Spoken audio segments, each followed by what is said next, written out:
अस्सलाम वालेकुम दोस्तों साथियों कीअं आहियो तव्हां उमेद अथमि बिल्कुलु ठीकु ठाक हूंदव चाक चङा भला हूंदव ऐं छो न हूंदव सुबुह जो टाइम आहे हिकिड़े नए ॾींहं जी हिकिड़ी नए सुबुह जी शुरूआति थी चुकी आहे ऐं असां तव्हांजे घर अची चुका आहियूं ऐं तव्हां सां जेका सुबुह वारी पंहिंजी रिहाण थींदी आहे उहा शुरू करण वारा आहियूं छाकाणि त सुबुह उथी हूअं ई सुबुह उथी करे मूड न हूंदो आहे त माण्हू एॾो घणो ॻाल्हाए त वधीक सुठो इहो लॻंदो आहे त केरु ॿियो माण्हू ॻाल्हाए ऐं तव्हां वेही करे उनखे ॿुधो त इहा ड्यूटी असांजी ज़िमे आई आहे त असां वधीक ॻाल्हायूं ऐं तव्हांजे ज़िमे इहा ड्यूटी आई आहे त तव्हां वेही करे असांखे ॿुधो छाकाणि वधीक ॿुधण में गुड लिसनर हुअणु वॾी ख़ूबी हूंदी आहे ऐं घणो ॻाल्हाइण ख़ूबी बि हूंदी आहे केॾी केॾी महिल ख़ामी बि थी पवंदी आहे त जेको आहे सो पर असां कोशिशि कंदासीं तव्हांखे बोर न कयूं तव्हां सां कम जूं कराइतियूं ॻाल्हियूं कयूं ऐं जेको आहे सो तव्हांजो ॾींहुं जेको आहे जे ॾींहं जी शुरूआति आहे उहा सुठी थी वञे सभिनी खां अॻु में त रब साईं जो शुक्र आहे जे हिकिड़ो ॿियो ॾींहुं पाण खे नसीबु कयो आहे असां बिल्कुलु ठीकु ठाक सिहतमंद पाण आहियूं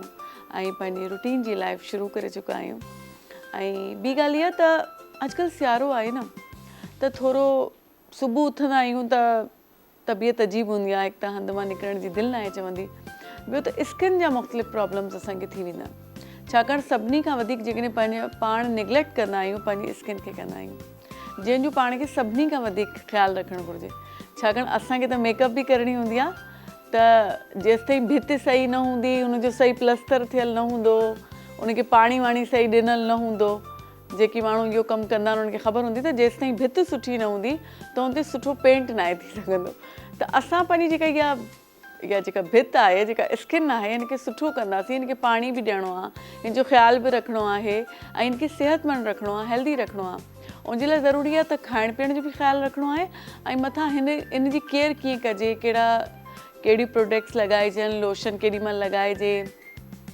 अॼुकल्ह सीरम्स जो ॾाढो दौरु हली पियो आहे नियामाइट सीरम ऐं जेको आहे रेटिनॉल चयो वेंदो आहे ऐं असां बिना डर्माटोलॉजिस्ट खां सलाह वठण जे पंहिंजी मर्ज़ी सां कॾहिं का शइ वठी छॾींदा आहियूं टैबलेट्स अचनि थियूं वाइटामिन्स जूं बि आहिनि रंग तव्हांजो ब्राइट करण जूं बि आहिनि उहो बि खोले अलाए कहिड़ी कहिड़ी क्रीमनि में मिलाए करे पंहिंजे मथां लॻायूं था ऐं पंहिंजी स्किन जो कमु लाइ था छॾियूं त ॻाल्हि इहा आहे त असांखे कीअं पंहिंजी स्किन खे सुठो रखिणो आहे ऐं कीअं ख़ुशि रहणो आहे छाकाणि जॾहिं असां पाण सुठा नज़र ईंदा आहियूं आईने में पंहिंजे पाण खे ॾिसंदा आहियूं त असांजी दिलि ख़ुशि थी पवंदी आहे ऐं पोइ असां ख़ुशि बि रहंदा आहियूं जॾहिं असां ख़ुशि रहंदा आहियूं त ॿिया बि ख़ुशि रहंदा आहिनि छाकाणि ॿियनि खे ख़ुशि रखण जे लाइ पंहिंजे पाण खे बि ख़ुशि रखणु तमामु घणो ज़रूरी आहे अफ़लातून अलाए घणा साल अॻे चयो हुयो त माण्हू खे ॿई ऑप्शन्स हूंदा आहिनि माना रोशनी बि उनखे नज़र अची रही हूंदी आहे ऐं ऊंधाई बि उनखे नज़र अची रही हूंदी आहे पर अलाए जे छो माण्हू ऊंधाई जे पासे ते हलिया वेंदा आहिनि त इहा शइ माण्हू खे सोचणु घुरिजे हिन ॻाल्हि जो ख़्यालु रखणु घुरिजे असांखे ॿई ऑप्शन्स नज़र अचनि था असांखे ऊंधाई खे छॾे रोशनी जे पासे वञणु घुरिजे ऊंधाई ॾे वञी वरी पाण ॿीहर रोशनी जे पासे ईंदा आहियूं त इहो सुठो छो न आहे त पाण उथंदे ई रोशनी जे पासे अचूं ऐं पंहिंजे चहिरे खे रोशन करे वठूं त जेको आहे सो इन हवाले सां पाण वटि डॉक्टर अॼु पाण घुराया डर्माटोलॉजिस्ट आहिनि ऐं एस्थेटिक जेको आहे क्लिनिक्स ते जेको एस्थेटिक एक्सपर्ट आहिनि डॉक्टर अहमद पाण सां गॾु मौजूदु आहिनि अस्सलाम वालेकुम ठीकु ठाक तव्हां ठीकु आहियो बिल्कुलु ऐं डॉक्टर समी बि पाण सां गॾु आहिनि उहे बि डर्माटोलॉजिस्ट आहिनि ऐं एस्थेटिक एक्सपर्ट आहिनि अस्सलाम वालेकुम वालेकुम सलाम कीअं आहियो तव्हां ठीकु अल्हम्दुलिल्लाह तव्हां ठीकु आहे लॻी रहियो आहे तव्हां ॿई डर्माटोलॉजिस्ट आहियो जी जी बिल्कुलु छाकाणि त चयो वेंदो आहे त माण्हू जेको आहे त उहो लॻण बि घुरिजे माना ब्यूटिशियन तव्हां आहियो या तव्हां जेकॾहिं डॉक्टर आहियो ऐं स्पेशली डर्माटोलॉजिस्ट आहियो हा ऐं जेकॾहिं डर्माटोलॉजिस्ट आहियो त तव्हांजे मथां वधीक ज़िमेदारी अची थी वञे त तव्हां पंहिंजे पाण खे जेको आहे सभिनी खां अॻु में तव्हां किथे साम्हूं वेहो त छाकाणि असांजो फस्ट इम्प्रेशन इहो ई ठहंदो आहे त माशाल्लाह तव्हां असांजी सुबुह ॾाढी सुठी करे छॾी आहे असां वटि अची करे हाणे मूंखे ॿुधायो त असां कीअं हिन स्किन खे जेको आहे सो हिन जी केयर कयूं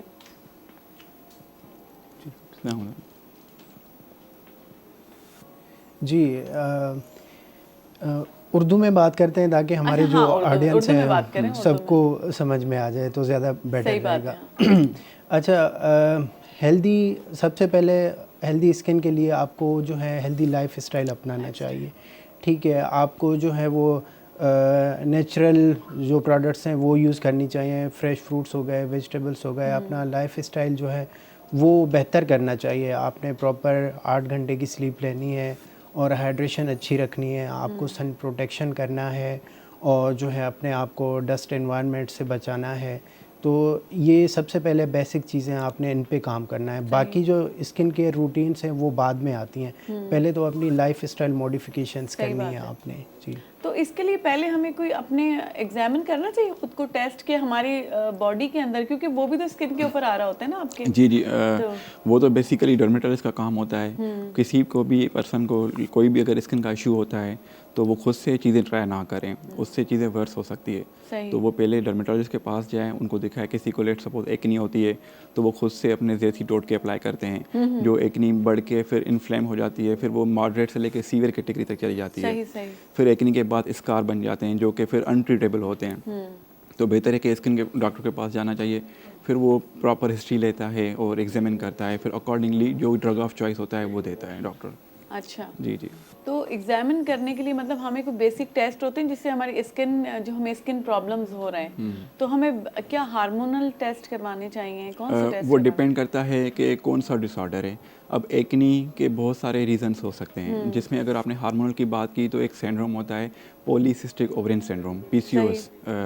तो उसमें मल्टीपल ओवरियन, फिर आप कितना भी एक्नी को ट्रीट करो, जब तक उसका अंडरलाइन काज ठीक नहीं होता तो बीमारी ख़त्म नहीं होगी। अच्छा। तो फिर उसमें हम दूसरे डॉक्टरों को भी ऑन बोर्ड लेते हैं। अच्छा। जिसमें हम एंडोक्राइनोलॉजिस्ट को लेते हैं, गायनाकोलॉजिस्ट को लेते हैं। तो जो जब तक अंडरलाइन काज ठीक नहीं होगा, हार्मोन्स बेहतर नहीं होंगे, तो वो साइन सिम्टम आपके लगातार आते रहेंगे। तो इन केसेस में आपको, हार्मोनल के केसेस में आपको एंडोक्राइनोलॉजिस्ट की हेल्प लेनी पड़ती है। अच्छा, और थायराइड का भी कोई होता है टेस्ट? थायराइड का एज सच एक्नी पे नहीं है, लेकिन थायराइड की वजह से स्किन के ऊपर असर है।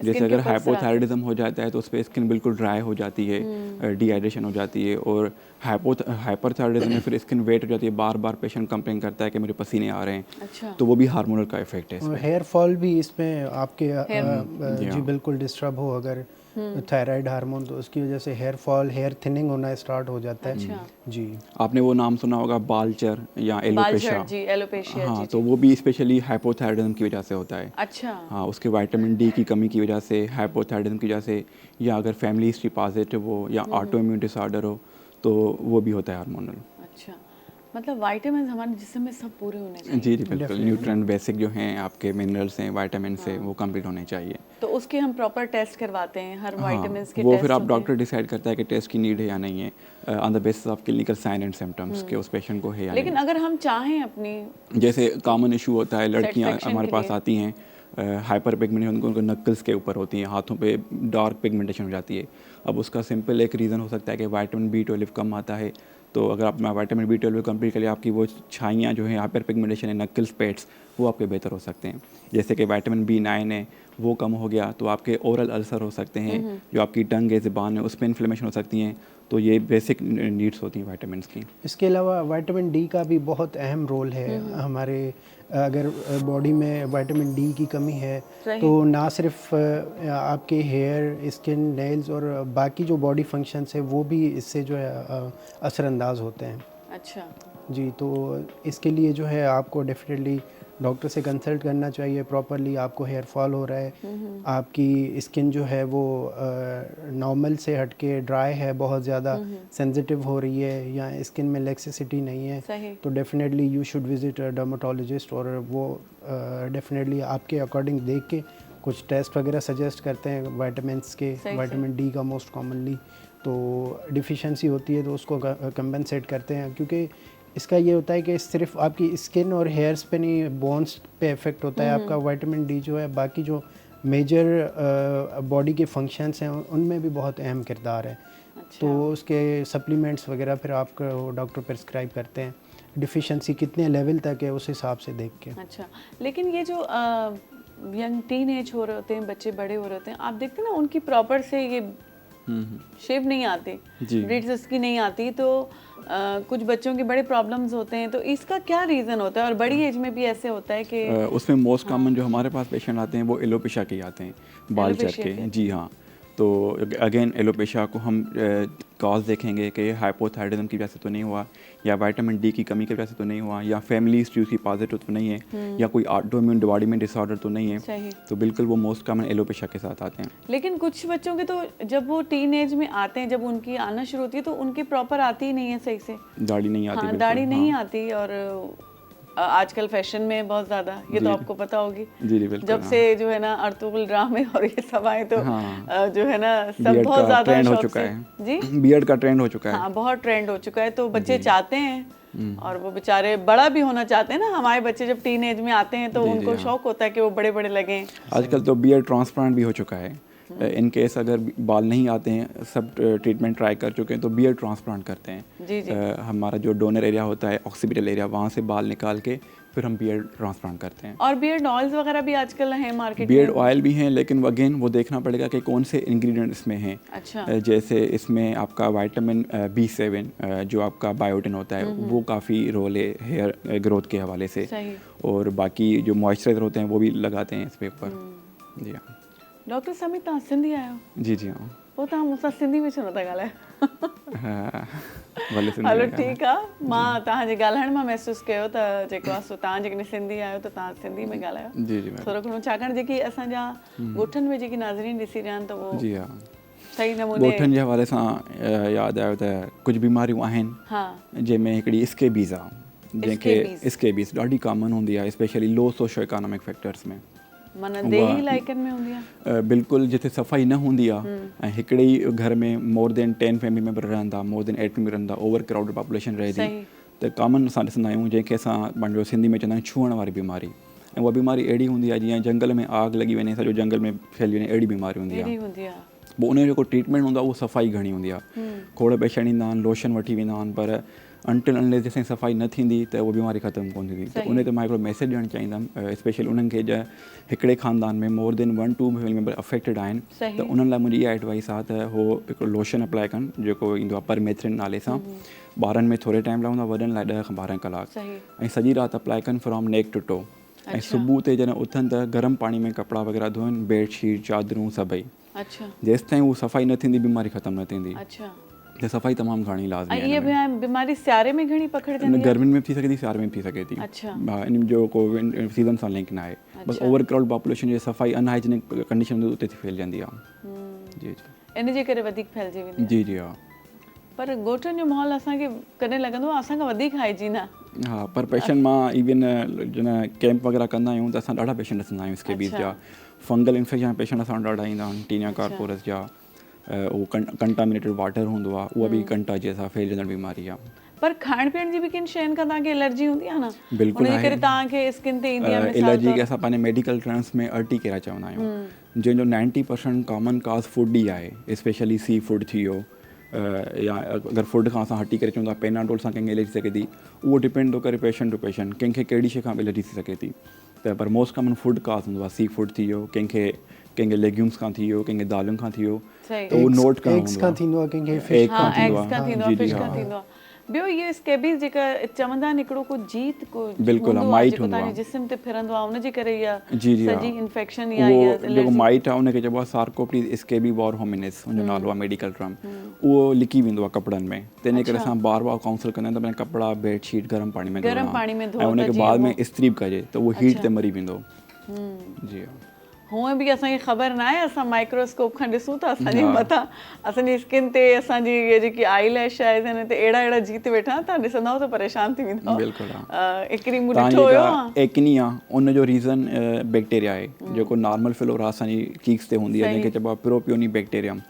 उनजी अगरि रेगुलेशन डिस्टर्ब थी वेंदी आहे त उहो पंहिंजो जेको ट्रैक आहे उहो ब्लॉक थी वेंदो आहे, जंहिंजे करे एक्नी थींदी आहे। अदर देन हार्मोनल, जीअं PCOS ॿुधायो, हाइपोथायराइडिज्म ॿुधायो, त इहो बि हिकिड़ो नॉर्मल बैक्टीरिया जो एक्नी कराए सघे थो। मतलब ये सब जीत जेके आहिनि से गड़बड़ूं करे रहिया आहिनि। जी जी बिल्कुलु। इन्हनि खे ख़ुशि रखणु घुरिजे पंहिंजे पाण खे, छाकाणि उहो असांजा माना बॉडी जो हिस्सा न असां सां गॾु आहिनि, त उन्हनि जो बि तव्हांखे ख़्यालु रखिणो आहे। प्रॉपर हाइजीन मेंटेन लाज़मी। आप मिलाज़मा की तरफ में आना चाह रही थी कि मिलाज़मा जो आजकल इतना फैल रहा है, तो हम लोग क्रीमें, ये बहुत एक ट्रेंड बन गया ना कि 5-6 क्रीमें मिलाई और उसमें विटामिन वगैरह और शी मिला विला के जो, तो आप लोगों से मशवरा नहीं करते क्योंकि आप लोग फीसें इतनी लेते हैं ना, तो फिर लोग आना नहीं चाहते असल में। तो लोग अपने तौर पे डॉक्टर बने हुए सब लोग, ऐसा ही है। और मोस्टली इसमें कहीं कहीं ब्यूटिशियंस का भी वो है कि वो, क्योंकि वो डर्माटोलॉजिस्ट तो नहीं है, लोग लेकिन वो सजेस्ट कर देते हैं, पार्लर्स में चले जाते हैं, वहीं से ट्रीटमेंट ले रहे होते हैं कि पार्लर में बता दिया। पार्लर वाले दे आर नॉट ऑथराइज्ड, वो डॉक्टर्स नहीं है, वो डॉक्टर्स नहीं है, they don't know anything about skin. जी हाँ। तो आपको जो है वो डेफिनेटली डर्माटोलॉजिस्ट को विजिट करना चाहिए। और मिलास्मा एक बहुत कॉमन डर्माटोलॉजिकल इशू है, मिडिल एज और यंग वुमेन्स का, मैन में भी हो सकता है। उसमें स्पेसिफिक कलर की जो है पिगमेंटेड पेचेस बन जाते हैं आपके फेस के ऊपर। इसकी मल्टीपल काजेज़ होती हैं, जिसमें आपकी अगर फैमिली हिस्ट्री है पॉजिटिव, बहुत ज़्यादा सनलाइट एक्सपोजर है, या ओरल कंट्रासेप्टिव पिल्स हैं, या कुछ और मेडिकेशंस की वजह से भी हो सकता है। तो जो है इसमें आपको डॉक्टर को डेफिनेटली विज़िट करना चाहिए, बजाय कि आप जो है ये फार्मूलेशन वाली क्रीम्स वगैरह जो आजकल मार्केट में लोग यूज़ करते हैं बहुत ज़्यादा गोरा होने के लिए, और वो किसी न किसी ब्रांड के नाम से भी अब आने लगे हैं। ऐसे ही होता कि एक्चुअली ये जो फार्मुलेटेड मार्केट क्रीम होती हैं उसमें 2 किस्म के इंग्रेडिएंट होते हैं, जिसमें एक मरकरी और स्टीरॉयड। अब स्टीरॉयड की ऐसी प्रिस्क्रिप्शन है वो विदाउट डॉक्टर आप प्रिस्क्राइब नहीं कर सकते। तो अच्छा, स्टीरॉयड की अपनी कैटेगरी है माइल्ड से लेकर सीवियर तक। सही। अब क्या हो रहा है, इन्हीं फार्मूला क्रीम में सीवियर किस्म का स्टीरॉयड जो कि आप प्रॉपर किसी स्किन डिजीज़ के ऊपर लगाना चाहते हैं, जैसे एक्जिमा हो गया, सोरियासिस हो गया, वो उन पे मिक्स करके उनकी कुछ ना कुछ तो स्किन पे लगाते हैं। अब क्या होता है, स्किन को वो सेल जो है वो खा जाता है मरकरी, तो अगले को लगता है कि मेरा कलर गोरा हो गया, लेकिन that is the side effect of this ingredients. तो फिर स्किन थिनिंग हो जाती है, फिर जो ब्लड वेसल्स हैं आपकी वो ऊपर तक आ जाती है, अगर आपने थोड़ा भी टच किया तो आपकी ब्लड आ सकता है, फिर उसके स्किन एट्रोफी हो जाती है, बिल्कुल खड्डे बन जाते हैं, एक्नी बन जाती हैं। तो मेरी तो यही एडवाइस है कि इन चीज़ों से दूर रहें। अगर आपको कलर कॉम्प्लेक्शन का इतना ही फिक्र है तो आप प्रॉपर डर्मेटोलॉजिस्ट के पास जाएं, वो आपका अकॉर्डिंगली स्किन टाइप दे के आपको प्रॉपर चीज़ें देंगे। मतलब आपके पास है, बोलिए आपको अगर स्किन की फिक्र है तो आप लोग हमारे पास जी बिल्कुल, और स्लो एंड स्टेडी रिजल्ट आता है। अगर फॉरन रिजल्ट आ गया विदिन 1 वीक तो समझो कुछ ना कुछ गड़बड़ है। और हमेशा क्वालिफाइड डर्मेटोलॉजिस्ट का इंतखाब करें। आजकल जो है क्लिनिक्स जगह जगह गली मोहल्लों में खुले हुए हैं। अब इस चीज़ को हम कैसे समझें? आप सवाल पूछें उनसे कि भाई आपकी क्वालिफिकेशंस क्या हैं। तो हमें जब पता होगा तो हम सवाल पूछेंगे ना, हम तो ऐसे उनसे जाके क्या पूछना चाहिए। एमबीबीएस के बाद अगर कोई बंदा खुद को डर्माटोलॉजिस्ट शो कर रहा है और एक क्लिनिक खोल के बैठा हुआ है, तो हमारे पास क्या मेजर्स हैं, हम उनको कैसे चेक करें? आप उनसे पहले तो ये करके सबसे बेसिक डिग्री एमबीबीएस की वो है, उसके बाद फिर स्पेशलाइजेशन होती है डर्मा में, डिप्लोमा होता है, एमसीपीएस होती है, एफसीपीएस होती है, एमडी होती है। तो ये 4 चीज़ें आप पूछ सकते हैं कि भाई आपका क्या किया हुआ है। अच्छा। हाँ, तो आप इससे असिस्ट कर सकते हैं कि हाँ करता जाएगा। ये बात नहीं, आप देख सकते हैं अक्सर जो है उन्होंने डिग्रीज डिस्प्ले की होती हैं, तो उससे भी आपको एक अंदाज़ा हो जाता है कि हाँ he is a qualified person. तो इस तरह से आप कर सकते हैं। डेफिनेटली पूछना चाहिए, पूछ के जाना चाहिए, क्योंकि इस मेरे ख्याल से डॉक्टर से जब ज़्यादा बैठ के बात करेंगे तो आपको उसकी काबिलियत का वहीं से पता लगने लगेगा कि वो कितना जो है ना आप इस चीज़ का। लेकिन लोग जो चोटें वगैरह लग जाती हैं बचपन में लगती हैं, अक्सर उनके कोई चीज़ें ऐसी होती हैं उनके मार्क्स जाते ही नहीं हैं, तो उनको वापस भेजने के लिए हम क्या कर सकते हैं? उसका देखना पड़ेगा कि लेट्स सपोज विटामिन सी है, वो अगर किसी का कम होता है तो वो हीलिंग की मतलब vitamin C promotes in the healing. सही। तो अगर हम उनको विटामिन सी देते हैं, अगर पिगमेंटेशन बन चुकी है फिर हम उनको एंटी वाइटनिंग क्रीम देते हैं जो कि सेफ होती है, तो उसकी पिगमेंटेशन कम हो जाती है, काफ़ी बेहतर कम हो जाती है। जी हाँ। कोई उसके टोटके वोटके जो कहते हैं वो खोपरे का तेल लगाएं तो जो है ना दाग खोपरे का तेल जस्ट उसको मॉइस्चराइज करेगा, मिला दें तो दाग धब्बे चले जाते हैं, वो जस्ट उसको मॉइस्चराइज करेगा, बाकी उसकी पिगमेंटेशन में कोई रोल नहीं है कोकोनट ऑयल का। वैसे मैंने कोकोनट ऑयल के बहुत बेनिफिट्स सुने कि वो बहुत ज़्यादा आपकी स्किन को अच्छा करता है, क्योंकि प्रोडक्ट्स में भी अक्सर में यूज़ होता है, जिसमें होता है तो कहते हैं कि वो बहुत ज़्यादा बेनिफिशियल होती है। हाँ, स्किन के लिए मैं तो रिकमेंड करूँगा फ्रूट्स जितना आप ले सकें, वेजिटेबल्स हैं, क्योंकि सारी वाइटामिन्स मिनरल्स न्यूट्रिएंट इन्हीं चीज़ों में है। तो जितना आप वेजिटेबल्स डाइट करेंगे, अच्छी डाइट रखेंगे, आपको स्किन पे अच्छा इफेक्ट आएगा। ये चिट्टी जी बीमारी छा होंदी चिट्टी जी का विटलाइगो चिट्टी चवंदा हाँ, आहियूं, उनमें छा थींदो आहे त जेके निशान हूंदा आहिनि उहो पिगमेंट लॉस थी वेंदो आहे। अच्छा। हाइपोपिगमेंटेड कहते हैं उसमें, हाइपोपिगमेंटेड लियंस विटलाइगो कहते हैं। तो अच्छा, चिट्टी आप दूसरी कह रही हैं, वो एक फंगल इन्फेक्शन होता है। चिट्टी, हाँ। उसको कहते हैं पिट्रियासिस वर्सिकलर। एक फंगल इन्फेक्शन है जिसको आप, जैसे हमने बताया कि नॉर्मल बैक्टीरिया हमारे जिस्म पे होते हैं, तो इसी तरह नॉर्मल फंगस भी हमारे जिस्म पे होती है, अच्छा। जिसे कहते हैं मेलासिस या फरफर। अगर उसकी ओवर ग्रोथ में डिस्टर्बेंस हो जाती है, फिर वो स्किन को खाना शुरू कर देती है, तो चिट्टी बन जाती है, वो पिट्रियासिस वर्सिकलर कहते हैं। फिर हम उसके एंटी फंगल क्रीम्स देते हैं, ओरल टेबलेट देते हैं, तो वो इनसे बेहतर हो जाती है वो। अच्छा। जी जी हाँ। आई हुआ चिट्टी भी आ जिने हर बरोज की मच्छी के डो दीना आयो। हाँ, वो मिथ था, दैट इज हाँ, विटलैग का जो कहते हैं दूध पीने के बाद आपने फिश खा ली तो रिएक्शन हो जाता है, दैट्स कम्प्लीटली मिथ। वो एक प्रॉपर ऑटोइम्यून डिसऑर्डर है, उसका मेलानिन पिगमेंट कंसंट्रेशन कम हो रही है, उसका कोई लिंक नहीं है फिश या मिल्क के साथ। अच्छा। जी हाँ। और आई जेकी असां वटि ये छुरियूं हूंदियूं, नाइफ्स हूंदियूं, इनखे जॾहिं कॾहिं वो अची वेंदो आहे, छा उनखे ज़ंग चइबो आहे, ज़ंग, रस्ट जॾहिं थी वेंदियूं आहिनि, ऐं अक्सर तव्हां ॾिसो अक्सर ॻोठनि में इलाइक़नि में लोह जी यूज़ कंदा आहिनि छुरियूं जेकी हूंदियूं आहिनि, पोइ वो ज़ंगजी वेंदियूं आहिनि, पोइ उन सां जेकॾहिं तव्हां को फ्रूट कटियो था या कंहिं शइ जेका भाॼी चाढ़ियो था उन सां कटिंग थी रही आहे, त उहा अफेक्ट कंदी आहे तव्हांजी बॉडी में वञी करे तव्हांजी स्किन खे? हू हिकु वेस्ट पाउडर आहे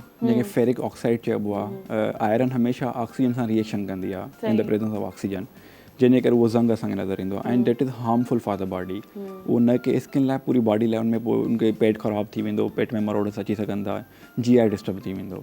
पर उनखां बि मां ये चिट्टी जा प्रॉब्लम ॿुधां त न, उन सां अहिड़ो लिंक न आहे। चिट्टी जो प्योर इहा बि मिथ आहे, इहा बि मिथ आहे, एतिरी मूंखे इनजी न आहे ख़बर, भाई चिट्टी जो प्योर काज़ फंगल इन्फेक्शन आहे, जेको आउं ऑलरेडी ॿुधाए चुको आहियां, पिट्रियासिस वर्सिकलर जो। सबसे ज़्यादा तो डाइजेस्टिव सिस्टम हमारी स्किन को अफेक्ट करता है ना, कि हमारे अंदर से जो सिस्टम सही नहीं होगा, तो उसके बारे में कुछ बताएं कि उसको कैसे, स्किन के लिए हम उसका क्या आपने डॉक्टर? उसके लिए देखें वही आ जाता है, आप क्या डाइट लेते हैं। जैसे आजकल देखें बहुत ज़्यादा लोग जो है वो जंक फूड की तरफ जाते हैं, ठीक है, स्पाइसी चीज़ें खाते हैं, तो उसकी वजह से जो है आपकी स्किन की जो कंडीशंस हैं वो ट्रिगर होती हैं। जैसे पहले डिस्कस कर चुके हैं एक्नी, तो इसमें वैसे तो मल्टीपल फैक्टर्स होते हैं, बट ये है कि जो है आप स्पाइसी चीज़ें खाते हैं, जंक फूड्स खाते हैं, तो आपकी एक्नी एग्रावेट करती है। सही। और उसके बाद जो है वो आपको आप उनके साथ छेड़खानी करते हैं, फिर वो आपके एक्नी स्कार्स बन जाते हैं। सही। तो overall it depends on your diet as well. लेकिन ज़्यादा प्रॉब्लम अंदर से ही हमारे शुरू होते हैं। अच्छा, मैं मिलाजमा की अभी बात चल रही थी, तो उसके बारे में मुझे पूछना था। एक तो ये होता है कि सनबर्न से आपको होता है, या आप ये फार्मूला क्रीम लगाते हैं, इससे आपको होता है। फैमिली वाइज भी मुझे लगता है ये झाइयों का मसला चलता है, क्योंकि मैंने देखा है कि प्रेगनेंसी के बाद हो सकता है, फैमिली हिस्ट्री पॉजिटिव हो सकती है, तो ये भी रीज़न से मिलाजमा के, पर जो 90% काज है वो सन एक्सपोजर है। क्योंकि कुछ फैमिलीज ऐसी हैं जो फार्मूला क्रीम भी नहीं लगाती, हाँ, फिर भी होता और है उनकी सब फैमिली मेंबर्स को छाइयों का प्रॉब्लम। प्रॉपर जो है सन ब्लॉक अप्लाई करें, वो जो है फिजिकल सन ब्लॉक्स आर मोस्ट इफ़ेक्टिव, जिसमें एक्टिव इंग्रेडिएंट्स होते हैं आपके टाइटेनियम ऑक्साइड, टाइटेनियम डाइऑक्साइड और जिंक ऑक्साइड। तो वो आप प्रॉपरली जो है वो सन ब्लॉक अप्लाई करें हर 2 से 3 घंटे बाद, 20 minutes before going into sunlight. तो जितना हो सके आप सन प्रोटेक्शन करें, तो इससे भी काफ़ी हद तक बेहतरी आ जाती है। लेकिन हेरिटेज से जो हमें चीज़ें शिफ्ट होती हैं हमारे अंदर, इनहेरिटेंस वो भी वो चीज़ें भी प्रॉब्लम करती हैं, दादा परदादा से चलती हुई आ रही होती है। उसके लिए फिर देखें डिफरेंट ट्रीटमेंट ऑप्शंस हैं हमारे पास, ठीक है। कुछ हम लगाने की क्रीम्स देते हैं आपको, और केमिकल पील्स होती हैं। आजकल तो लेजर्स भी आ चुके हैं, लेजर्स होते हैं। पीको लेज़र एक अच्छी चीज़ है पिगमेंटेशन के लिए, लेकिन उसके भी मल्टीपल सेशन होते हैं। अच्छा। हाँ, फिर भी 100% तो ख़त्म नहीं होती, लेकिन एटलीस्ट 80-90% इंप्रूवमेंट आ जाती है। लेकिन आप मतलब उसको खाने से नहीं, आप ऐसे ये जो एस्थेटिक ट्रीटमेंट्स लेके आप उन चीज़ों को सही कर सकते हैं, बेहतर कर सकते हैं, जो पीछे से चलते हुए आ रहे हैं हमारे साथ प्रॉब्लम। जी हाँ, क्योंकि वो बड़ी रिलेक्टेंट चीज़ हो जाती है, तो उसको फ़ौरन से टॉपिकल से या ओरल खाने से बेहतर नहीं होती, तो आपको डेफिनेटिव ट्रीटमेंट पे जाना पड़ता है, जिसमें लेज़र हो गया, मीज़ोथेरेपी वगैरह, मीज़ोथेरेपी हो गया। मीज़ोथेरेपी, लेकिन ये किस हद तक क्योर हो जाती है? मतलब कवर, मिसाल के तौर पे मेरे चेहरे पे छाइयाँ हैं और मैं कोई एस्थेटिक क्लिनिक में आके कोई तो वो मीज़ोथेरेपी, मैं ये बता रहा हूँ कि इसके मल्टीपल सेशन चलते हैं, महीने में 2 सेशन होते हैं पीको के, और अब डिपेंड करता है स्किन टू स्किन। किसी के 8 सेशन में 80% इंप्रूवमेंट आ जाती है, किसी के 12 सेशन में आ जाती है, किसी को 4 सेशन में आ जाती है, वो वेरी करता है स्किन टू स्किन। अच्छा जी हाँ। लेकिन फिर ये हम करवा के जाएं और कुछ टाइम गुजर जाए तो ये फिर से पलट आती है क्या? अगर आप ख्याल नहीं रखेंगे, आते हैं बिल्कुल, अगर वो पेशेंट ख्याल नहीं रख रहा, मतलब प्रोसीजर भी ले रहा है, ट्रीटमेंट भी ले रहा है, और अगेन उसकी रूटीन वही डिस्टर्ब है, अनहेल्दी फूड खा रहा है, उसका सन एक्सपोजर है, सन ब्लॉक नहीं लगा रहा, तो डेफिनेटली वो होगा चीज़, रिकरेंस होगी उसकी। हाँ, तो सन ब्लॉक का तो मैंडेटरी है। सन ब्लॉक की ऐसी चीज़ है कि अगर आप प्रॉपरली यूज़ कर रहे हैं, अगर आप 5-6 साल तक कंटिन्यू यूज़ कर रहे हैं तो आप 10 साल पीछे चले जाते हैं, मतलब उसका इतना पॉजिटिव इफेक्ट है सन ब्लॉक का। मतलब डेली रूटीन में आप जी अपने जी, सन ब्लॉक आप उसको जैसे परफ्यूम वगैरह आप डेली लगाते हैं, वॉच पहनते हैं, तो सन ब्लॉक को डेली रूटीन में ऐड कर लें आप। सन ब्लॉक बहुत खास तौर पे गर्मियों में बहुत प्रॉब्लम करते हैं लोग, वो इसलिए। डिपेंड करता है कि आप कौन सा यूज़ कर रहे हैं। अच्छा। जैसे डॉक्टर साहब ने बताया कि 2 किस्म के सन ब्लॉक होते हैं, फिजिकल एंड केमिकल। फिजिकल अच्छे होते हैं, वो एक्सेप्टेड होते हैं, तो उसके जो इंग्रेडिएंट्स होते हैं जैसे जिंक ऑक्साइड हो गया, आप कहीं से भी खरीद रहे हैं तो उनमें चेक करें कि जिंक ऑक्साइड है या डाई ऑक्साइड है, इस तरह। तो होता ये है कि 20 मिनट्स पहले लगाना होता है, और बिल्कुल छोटी सी लेयर लगाए। मैंने देखा है कि लोग ज़्यादा लगाते हैं तो वो फिर डिस्कलरेशन हो जाती है, काला कालापन आ जाता है। तो बिल्कुल हल्की सी लेयर लगानी होती है, कोई ज़्यादा नहीं लगाना होता आपको क्वांटिटी में, और उसका इफेक्ट 2 से 3 घंटे तक होता है। और 20 मिनट्स पहले लगाना 20 चाहिए? मिनट पहले लगाना होता है। तब मतलब किस चीज़ से 20 जैसे मिनट्स अगर आप पहले 9 लगाना बजे चाहिए? निकल रही हैं घर से बाहर, तो आपको 8:30 बजे या 8:40 पे लगाना चाहिए, लगा लेना चाहिए। जी, उसके हाँ। बाद हमें आधे घंटे के उसके बाद बाहर निकले। इवन क्लाउडी अपीयरेंस में भी सन ब्लॉक का मस्ट है, और इवन हम जो लाइट्स में बैठे हुए कहते हैं ये भी इसमें भी इफेक्ट आपको करती सन हैं, ब्लॉक लगाना चाहिए। क्योंकि जो UVA, UVB, UVC ये रेस के टाइप्स हैं जो कि स्किन को सनबर्न करवाते हैं, फोटो सेंसिटिविटी, इवन स्किन के कैंसर हो सकते हैं।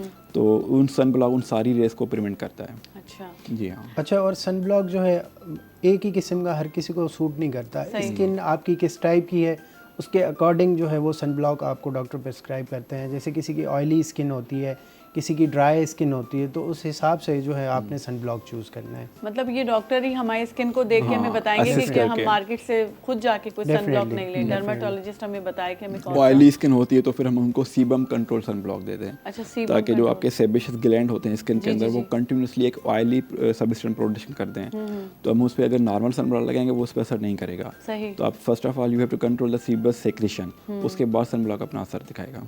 सन ब्लॉक मिलते भी तो बहुत महंगे हैं, क्या हाँ, करें? स्किन के काफ़ी प्रोडक्ट्स बड़े एक्सपेंसिव होते तो हैं। एलोवेरा जेल से काम चलाया जा सकता है? सन ब्लॉक का सब्स्टिट्यूट नहीं है एलोवेरा जेल। यस, नहीं है, sunblock का लेकिन कहते substitute तो नहीं हैं कि आप उसको जो अगर आपके पास हाँ, नेचुरल इट्स भी गुड रखा हुआ है। For skin And, hydration. मैं आपके प्लेटफॉर्म से एक चीज़ ये भी कहना चाहूँगा ऑडियंस को कि एलोवेरा स्पेशली जो बाहर प्लांट्स पौधे होते हैं वहीं कट करके वहीं लगाते हैं, दिस इज़ हार्मफुल, क्योंकि उसमें जो इंग्रेडिएंट्स हैं वो किसी को भी रिएक्शन हो सकता है, अक्यूट रिएक्शन हो सकते हैं, वो बंदा एनाफाइलेसिस में जा सकता है, मतलब घर से लेके हॉस्पिटल तक पहुंच जाएगा, देरी नहीं लगेगी। तो ऐसी ये चीज़ें ट्राई ना करें, डायरेक्ट अप्लाई ना करें, क्योंकि वो सेंसिटिव हो जाती है, रिएक्शन हो सकता है। तो उसको कहते हैं ना ग्लास में रख दें और थोड़ा उसका येलो कुछ थोड़ा बहुत इस तरह का कुछ होता है, वो निकल जाए, उसके बाद वो ठीक हो जाता है। लेकिन बहरहाल वो एक अलग डिपार्टमेंट है, वो आप लोगों का नहीं है, वो हर्बलिस्ट हैं जो कि हमें इस हवाले से गाइड करते हैं। और लेकिन ये मुझे पूछना था कि जो स्किन की बात अभी हो रही थी, तो ये जो स्किन के जो हमारे प्रॉब्लम मुख्तलिफ सर्दियों में जो चल रहे होते हैं, इसको हम क्योर कैसे कर सकते हैं? सर्दियों में जैसे आजकल विंटर सीजन आ गया है, तो आपने शावर का टाइम जो है वो कम करना है, और बिल्कुल गर्म पानी ना हो, नीम गर्म पानी हो, और थोड़े टाइम के लिए लेना है, ज़्यादा टाइम नहीं लेना। और गर्म पानी सबको अच्छा लगता है, तो जितना पानी लगेगा वो स्किन ड्राई हो जाएगी, जो आपकी स्किन के ऊपर लेयर होती है वो पूरी डिस्टर्ब हो जाती है, जिसकी वजह से आपकी ड्राइनेस, रिंकल्स, इचिंग होती है।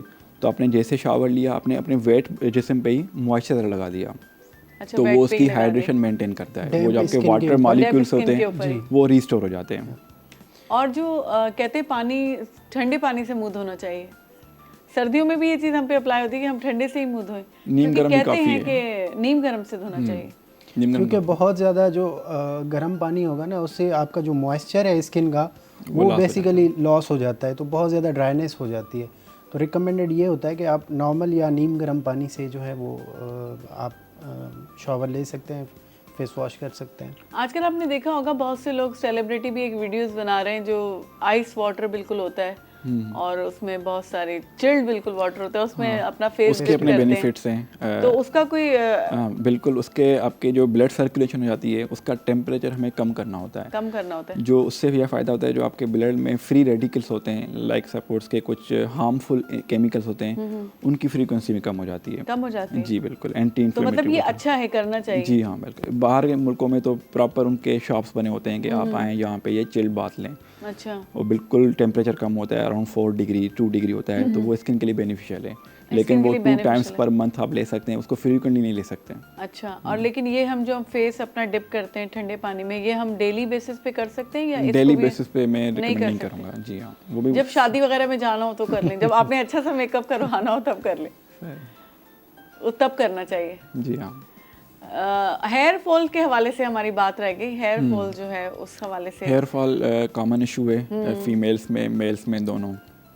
सबसे पहले हेयर फॉल के लिए प्रॉपर डॉक्टर के पास जब जाना चाहिए तो डॉक्टर आपकी डिटेल हिस्ट्री लेता है सही कि आपका रीज़न क्या है हेयर फॉल का। अब जो मोस्ट कॉमन रीज़न है हेयर फॉल का वो फैमिली हिस्ट्री है। फैमिली हिस्ट्री है। जैसे हम कहते हैं मेल्स में मेल पैटर्न बेल्डनेस, आपका फ्रंटल टेम्पोरल ऑलरेडी लॉस हो जाता है क्योंकि आपके सिबलिंग्स में भी है, आपके पेरेंट्स में भी है। फिर आता है आप इन्फेक्शन पे, आप वो डॉक्टर प्रॉपर एग्जामिन करता है कहीं उसको डैंड्रफ तो नहीं हो गया, या कोई दूसरी इन्फेक्शन फंगल इन्फेक्शन तो नहीं हो गई, या कोई दूसरी इन्फ्लेमेटरी इन्फेक्शन तो नहीं हो गई। फिर तीसरे नंबर पे आता है स्ट्रेस। आपका स्ट्रेस भी ज़्यादा लेने से आपका हेयर फॉल होता है। अच्छा। फिर nutrition deficiency, again vitamin D, vitamin B7, biotin, iron की कमी की वजह से हेयर फॉल हो सकता है। अच्छा।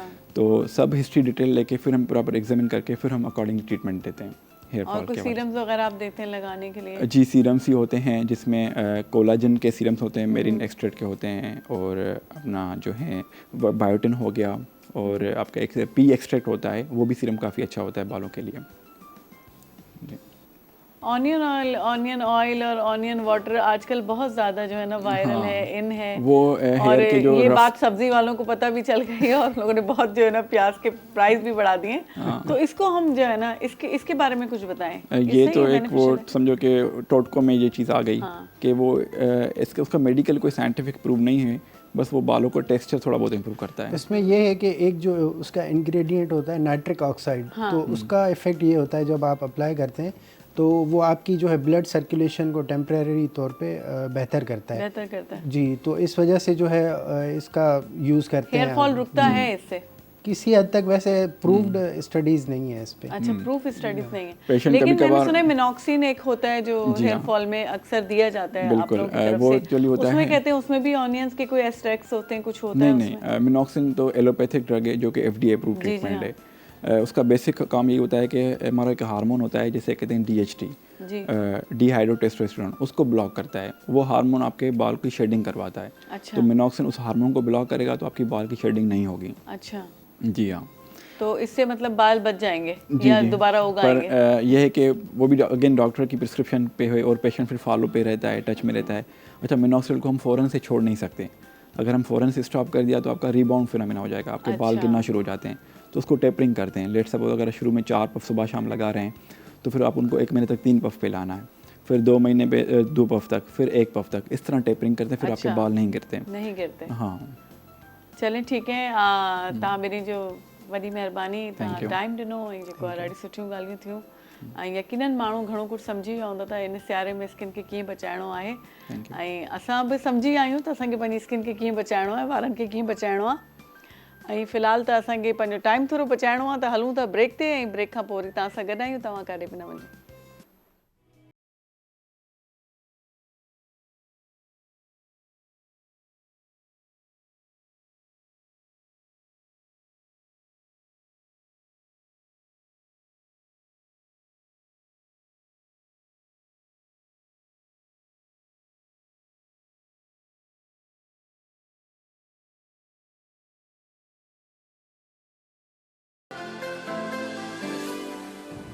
अस्सलाम वालेकुम।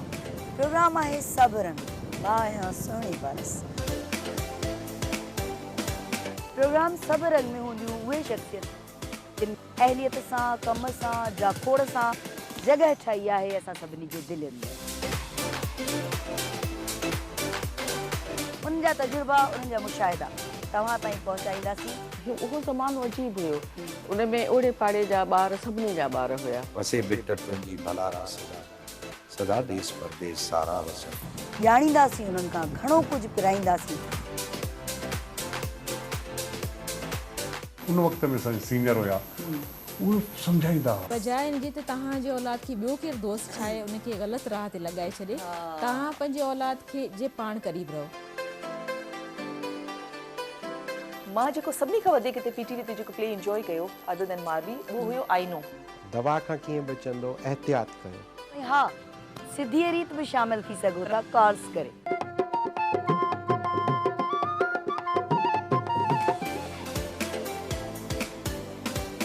याद तुझे अचे सूर सारा उथन। रंधिणे जी राणी मूंखे ॾाढो सुठो लॻो अॼु जो इहो नालो। त पोइ ॾिसण न विसारींदा हर ख़मीस जे ॾियारे ते शाम जो 4 खां 6 वॻे ताईं पाण हूंदासीं गॾु ऑनली ऑन PTV नेशनल।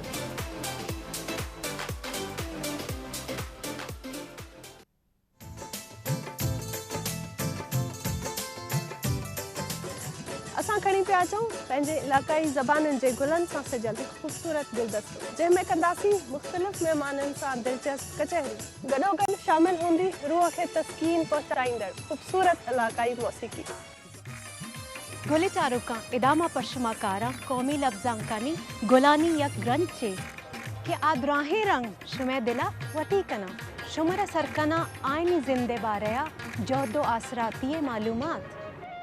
ਅਸੀਂ ਲੈ ਕੇ ਆਏ ਹਾਂ ਇਲਾਕਾਈ ਜ਼ੁਬਾਨਾਂ ਦੇ ਨਾਲ ਸਜਿਆ ਹੋਇਆ ਫੁੱਲਾਂ ਦਾ ਇੱਕ ਗੁਲਦਸਤਾ ਜਿਹਦੇ ਵਿੱਚ ਸ਼ਾਮਿਲ ਹੋਣਗੇ ਉਹ तमाम ਰੰਗ ਜਿਹੜੇ ਤੁਹਾਡੇ ਦਿਲਾਂ ਨੂੰ ਭਾਣਗੇ, ਜਿੱਥੇ ਹੋਣਗੇ ਮਹਿਮਾਨ ਮੁxtਲਿਫ ਜ਼ਿੰਦਗੀ ਦੇ ਸ਼ੋਬਿਆਂ ਨਾਲ ਤਾਲੁਕ ਰੱਖਣ ਵਾਲੀਆਂ ਅਹਿਮ ਸ਼ਖਸੀਅਤ। ਇਹਦੇ ਨਾਲ ਹੀ ਸ਼ਾਮਿਲ ਹੋਏਗੀ ਇਲਾਕਾਈ ਮੌਸੀਕੀ। ਤੁਸੀਂ ਵੀ ਇੱਕ ਖੂਬਸੂਰਤ ਸਫ਼ਰ ਵਿੱਚ ਸਾਡੇ ਨਾਲ ਸ਼ਾਮਿਲ ਹੋ ਸਕਦੇ ਹੋ।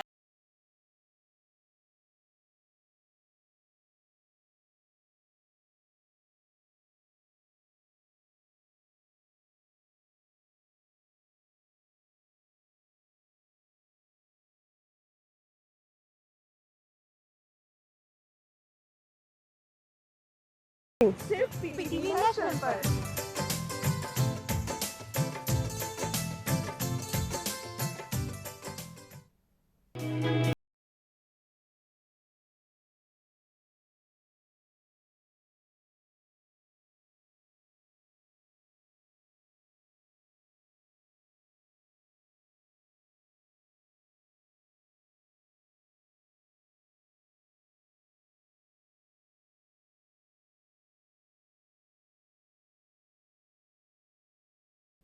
जी दोस्तों ब्रेक खां पोइ वरी सां हाज़िर आहियूं ऐं जेको आहे सो तव्हां ॾिठो डॉक्टर्स जेकी आयल हुया असांजा ॿई हिकु त उहो लॻनि पिया त उहो डॉक्टर्स आहिनि ऐं उन्हनि केॾी सुठियूं सुठियूं ॻाल्हियूं ॿुधायूं मुख़्तलिफ़ बीमारियूं जेकी स्किन सां रिलेटेड पाण खे थियनि थियूं ऊन्हारे में बि थियनि थियूं पर सियारे में वधीक प्रॉब्लम्स थियणु लॻंदा आहिनि छाकाणि त सियारे में छा हूंदो आहे त असांखे लॻंदो आहे हाणे सियारो आहे असांजी बॉडी खे पाणी जी एॾी ज़रूरत ई न आहे जॾहिं त सियारे में पाण खे वधीक ज़रूरत हूंदी आहे त असां उनखे वधीक पाणी ॾियूं माना वधीक पाणी पीऊं ऐं फ्रूट्स खाऊं ऐं मौसम जा जेकी मेवा हूंदा आहिनि सियारे में जेकी फ्रूट्स अचनि था उहो वधि खां वधि वापरायूं ॾाढ़ूं ईंदा आहिनि ॻाढ़ा ॻाढ़ा अॼुकल्ह जिते किथे वञो रोडनि रस्तनि ते एॾा सुहिणा ॾाढ़ूं जेके सजियल आहिनि जेको ॾिसी करे ई अखियूं तव्हांजूं सैराब थी वेंदियूं आहिनि त उहे वधि खां वधि खाइणु घुरिजनि या ॿिया जेकी मेवा आहिनि अॼुकल्ह ख़रबूज़ो आयल आहे उहो वधि खां वधि वापरायो ऐं पाणी वधि खां वधि पीओ ऐं भाॼियूं एॾियूं सुठियूं आयल आहिनि हाणे जीअं जीअं मौसम चेंज थी रही आहे साग जो मौसम अची वियो आहे ताज़ा गजरूं आयल आहिनि ऐं जेकी बीटरूट्स हूंदा आहिनि उहे खाइबा बि आहिनि स्किन ते लॻाइबा बि आहिनि असां डॉक्टर साहिब जे साम्हूं इन करे न पिया चऊं हाणे इहो असां ज़िक्र छेड़ियूं आहे त फलाणी भाॼी लॻाए वठो या सिज में जॾहिं तव्हां निकिरो था ऐं तव्हां जॾहिं मोटी अचो था घर ऐं इतफ़ाक़ आहे जो तव्हां सन ब्लॉक न बि लॻायो आहे त टमाटो जेको हूंदो आहे उनखे कटियो ऐं उहो पंहिंजी स्किन ते तव्हां रब करे वठो त उहो ओॾीमहिल जेको तव्हांजो सन बर्न थींदो आहे त उनखे फौरन हील करे छॾींदो आहे अहिड़ी खोड़ टिप्स हूंदियूं आहिनि मिसाल तौरु पाण केला खाऊं था त उनजी स्किन जेको लाहियूं था उहो स्किन ते लॻाइण सां स्किन जेका केले जी हूंदी आहे उहो स्किन पंहिंजी स्किन ते लॻायो त जेको आहे तव्हांखे फ़ाइदो थींदो आहे ऐं जेकी बि शयूं जेके बि फ्रूट्स असांखे अचनि था मार्केट में ऐं खाऊं था उनखे स्किन ते अप्लाई बि करे सघूं था मिसाल तौरु मूं इहो बि ॿुधो आहे त ॾाढ़ूं जेकी हूंदा आहिनि उनजी जेका स्किन हूंदी आहे उनजी तव्हां चांहि ठाहे करे माना ग्रीन टी टाइप हिकिड़ी टी ठहंदी आहे उहो ठाहे करे पीओ त उहो बि तव्हांखे ॾाढो फ़ाइदो ॾींदी आहे त कुझु जेको आहे हर्बलिस्ट सां ॻाल्हाए या मिली या सोशल मीडिया ते ॾिसी करे असांखे खोड़ ॻाल्हियुनि जो शौक़ु अची वेंदो आहे त असांखे पंहिंजी स्किन खे कीअं सुठो करिणो आहे या पंहिंजे पाण खे कीअं सुठो करिणो आहे पर कंहिं ॾींहुं वरी हर्बलिस्ट खे बि सॾींदासीं हिकु ॿ ॾींहं में त जीअं उन्हनि खां पुछूं त सियारे में असां स्किन केयर जी कीअं जेको आहे सो स्किन केयर कीअं था करे सघूं ऐं कहिड़ी शयूं जेकी असांजे किचन में मौजूदु आहिनि उन्हनि खे पाण वापरायूं ॿाहिरां के महांगियूं क्रीमूं न वठी अचूं छाकाणि हर माण्हू जे हथ वक्स में हूंदो बि नाहे। प्रोडक्ट्स इलाही महांगियूं बि हूंदियूं आहिनि ऐं जॾहिं तव्हां उन्हनि खे खोले इस्तेमालु कंदा आहियो त अधु त हुन में हवा भरियल हूंदी आहे। इहा बि जेका आहे सा कंपनीज़ ते असांजी मयार आहे त का बि ट्यूब वठो, को सनब्लॉक वठो, त जॾहिं तव्हां उनखे यूज़ करणु शुरू कंदा आहियो त ख़बर पवंदी आहे त अधु खां वधीक त हुन में हवा भरियल आहे। त जेकी तव्हां वटि शयूं आहिनि जंहिंसां तव्हां लाभ वठी सघो था, पंहिंजे पाण खे सुठो करे सघो था, उन्हनि खे वापरायो। महांगियूं महांगियूं क्रीमूं बि वठो पर घटि सट। असां सां जेको आहे हाणे बुख जेको आहे सो एतिरो टाइम गुज़रियो, असांजो शेफ जेको आहे थोरो हुन लेट करे छॾी, त शुरू में असां जेको आहे तव्हांखे न ॾेखारियो त असां अॼु छा खाइण वारा आहियूं ऐं तव्हांखे छा ॿुधाइण वारा आहियूं त कहिड़ी शइ ठाहे आयो आहे शेफ, ऐं उनखे वरी हाणे घुरायोसीं त सभु पंहिंजे पाण में आहियूं। कोई देरि ईंदो, कोई सवेर ईंदो, पर सभु हिते ई ईंदा छाकाणि तव्हां सां वेंदा, तव्हां सां सुबुह वारी रिहाण करणी आहे। त शेफ हाणे पाण वटि आयो आहे, हुनजो नालो बि पुछण में हुन खां खोड़ ॻाल्हियूं पुछियूं, पर हा जाई हुनजो नालो असद आहे। अस्सलाम वालेकुम Asad, welcome to the show. Thank you. Late क्यों हो गए आप? मैम थोड़ा सा आपको पता है कराची का ट्रैफिक आज की। अच्छा, ट्रैफिक की वजह से लेट हो गए। कहाँ से आए आप? मैं गुलिस्तान जौहर से। गुलिस्तान जौहर से। आप अपनी स्किन केयर कैसे करते हैं, क्योंकि आज हम स्किन केयर पे बहुत बात कर रहे हैं। मैम बेसिकली स्किन केयर मैं खुद जो अपनी करता हूँ वो अपनी डाइट से करता हूँ। अच्छा। मैं शेफ़, सो मैं अपने लिए प्रॉपर डाइट इंतखाब करता हूँ हमेशा से। सही। और अपने लिए नहीं, सबके लिए। सबके लिए। जितने लोग, चाहे वो मेरे कस्टमर्स हैं, चाहे वो मेरी फैमिली, फ्रेंड्स, कोई भी हैं, सब लोग, उन लोगों के लिए मैं यही प्रेफर करता हूँ कि आप अपनी डाइट को बहुत ज़्यादा तवज्जो से करें, क्योंकि डाइटिंग बेसिकली स्टमक इन्फेक्शंस, ये सारी चीज़ें स्किन को सबसे ज़्यादा अफेक्ट करती हैं, और स्टमक जो इन्फेक्शन है वो सबसे ज़्यादा होता ही खाने से है। खाने से होते हैं जी। तो मतलब सारी गड़बड़ आप करते हैं ना? नहीं मैम, हम नहीं करते, लोग करते हैं अपने साथ, लोग अपने साथ गलत करते हैं। उसकी वजह खाने को पकाना होता है, जलाना नहीं होता। हमारे यहाँ तो जला देते हैं पूरी तरीके से, उसके जितने न्यूट्रिएंट्स हैं वो सब ख़त्म कर देते हैं। बट ऐसा नहीं होना चाहिए। खाने को एक लिमिट में, हर चीज़ की एक लिमिट है, उस लिमिट में रख के अगर आप अपनी चीज़ों को इस्तेमाल करें तो आपको कीटो डाइट की भी ज़रूरत नहीं है। उसकी ज़रूरत नहीं है? नहीं है, लेकिन एक लिमिट बहुत ज़रूरी है। आप डाइट शाइट करते हैं? जी, मैं अभी मेरा काफ़ी वेट मैंने लॉस किया है। अच्छा जी, फॉर जिम पर्पस, तो मैंने अपनी डाइट से सारा जिम किया है। अच्छा। मैंने सारा अपना वेट लॉस अपनी खुद की डाइट से किया। अपनी खुद की डाइट? जी। तो प्रोटीन डाइट करते थे आप? प्रोटीन का पोर्शन कितना रखते थे अपनी डाइट में, ये बताएं। मैम 300 ग्राम्स इन अ मील आपको प्रोटीन लेना है। यानी आप चिकन ले लें, आप मटन ले लें, सही बात है, आपने 300 ग्राम्स ऑफ लेना है, और उसके अंदर बहुत स्लाइटली से मसाले, बहुत स्लाइटली सा नमक, जो कि टेस्टफुल हो, आपको मज़ा आए खाने में। ऐसा नहीं कि नहीं डाइट नहीं, आपको मज़ा आए वो खाने में। और ऑयल उसमें आप यूज़ ना करें, आप उसको ग्रिल कर लें। सही बात है। आप उसको एयर फ्राई कर लें। बहुत सारी अब तो खैर टेक्नोलॉजीज आ गई हैं, आप उसको उस तरीके से बेक कर सकते हैं, तो उससे बहुत अच्छी चीज़ें बनती हैं। अच्छी बनती है। ये गलत कॉन्सेप्ट है कि तेल बहुत ज़्यादा हो तो वो चीज़ अच्छी बनती है। बहुत कम ऑयल में भी आप मज़े का खाना बना सकते हैं। एयर फ्रायर में बन जाता है आजकल। एयर फ्रायर में बहुत इजी बन जाता है, बहुत इजीली बन जाता है। माइक्रोवेव में भी बन जाता है? माइक्रोवेव में मैं मना करता हूँ खाना, मैं क्या, डॉक्टर्स भी मना करते हैं। माइक्रोवेव में खाना बनाना नहीं चाहिए, गर्म भी नहीं करना चाहिए, तो जस्ट बिकॉज ऑफ कि वहाँ पर उसके अंदर जो है वो उसकी जो रेजिन्स होती हैं, जो हीट कर रही होती हैं खाने को, वो रेजिन्स काफ़ी हार्मफुल होती हैं। लेकिन माइक्रोवेव हमारी आजकल की दौर की बड़ी मजबूरी बन चुकी है। बहुत ज़्यादा मजबूरी बन गई है। ऑफिसेज हैं हमारे यहाँ पे, कितने लोग हैं जो घर से खाना लाते हैं, तो ज़रा उन्हें गर्म, और अब तो सर्दियाँ हैं, चलो गर्मियाँ हो तो आप खाना जो लाओ तो वो भी फिर भी इतने टेम्परेचर पे होता है कि आप यूज़ कर लेते हो दोपहर तक, लेकिन सर्दियों में तो फिर वो और ज़्यादा जो है ना मसाइल हो जाते हैं, तो उसको गर्म करके नहीं खाएं तो मज़ा कैसे आए हम लोगों को? बिल्कुल ऐसे ही है मैम, और खाना हमेशा गर्म ही खाना चाहिए, ठंडा खाना भी नहीं चाहिए। लेकिन उसके लिए और बहुत सी चीज़ें हैं। आजकल फ्लेमेबल केटल्स आ रही हैं, इलेक्ट्रिक केटल्स आ रही हैं जो खाना गर्म करने के लिए आती हैं, आप वो यूज़ कर सकते हैं। और अक्सर ऑफिस के अंदर मैं देख रहा हूँ रूटीन चेंज होती है। कहते हैं कि प्लास्टिक के जो है ना, आप प्लास्टिक के जो बोल्स वगैरह हैं या बॉक्सेस हैं, जैसे लोग अक्सर प्लास्टिक के बॉक्स में खाना लाते हैं पैक करके, फिर वो डायरेक्ट ओवन में प्लास्टिक का बॉक्स रख देते हैं, या डिस्पोजेबल बॉक्सेस में आप बाहर से लाते हैं, मिसाल तौर आपने फ्रिज में रख दिया, फिर आप उसी बॉक्स में गर्म कर रहे होते हैं, उसमें नहीं करना चाहिए। उसमें बिल्कुल भी नहीं करना चाहिए। उसमें बिल्कुल भी नहीं ग्लास जो उसके लिए रेकमेंड हैं जी, ओवन के लिए, हाँ। माइक्रोवेव ओवन्स के लिए अलग से एक क्रॉकरी पूरी आती है, उसके अंदर हर चीज़ होती है, तो आप वो यूज़ कर सकते हैं। उसके अलावा आजकल कुछ ओवन्स आ रहे हैं जो प्लास्टिक को भी सपोर्ट करते हैं, अच्छा, आप वो यूज़ कर सकते हैं। बहुत सारी अब तो खैर इन्वेंशंस, बहुत सारी साइंस ने बहुत तरक्की करके आगे बढ़ गई। जी, बातें आपसे और भी होती रहेंगी, लेकिन मैंने कहा पूछ लें पहले, आप हमारे लिए बना के क्या लाएं? मैम मैं कबाब बना के लाया हूँ। इट्स अ बीफ एंड दाल कबाब। बहुत ज़्यादा बेसिक सी एक डिश है, बट अभी सर्दियाँ हैं और लोगों को खाने का बहुत ज़्यादा शौक़ होता है, मसाले, चीज़ें।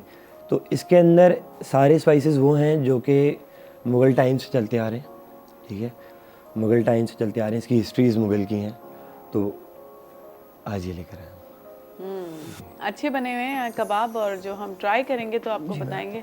नहीं, अभी मैं ट्राई नहीं कर सकती ऑन एयर। नहीं, मैं आपको दिखाना चाह रहा हूँ कि इसके अंदर आप टच करें, इसके अंदर नो ऑयल है। नो ऑयल। ये अपने एयर फ्रायर में बनाए क्या? नहीं, ये फ्राई पैन में बनाए हैं with oil but no oil. लेकिन इसके लिए आपके पास नॉन स्टिक पैन होना चाहिए। जी, नॉन स्टिक पैन्स बहुत ज़्यादा इजी है इस चीज़ के लिए। आप उसके अंदर बहुत स्लाइटली सा ऑयल यूज़ करें तो आपकी हेल्थ को भी नुकसान नहीं है, आपको फ्लेवर्स भी मिल रहे हैं और आप अपनी सर्दियाँ एंजॉय कर रहे हैं। जी बिल्कुल, हम बिल्कुल अपनी सर्दियाँ एंजॉय करेंगे। तो उसके लिए पहले हमें ब्रेक पे जाना पड़ेगा, क्योंकि ब्रेक पे फिर हम ये चखेंगे भी और हम और ज़्यादा एंजॉय करेंगे। जी दोस्तों, हलू था नंढी ब्रेक वठूं था। असद आपका बहुत बहुत शुक्रिया। पोइ मोटी था अचूं बस।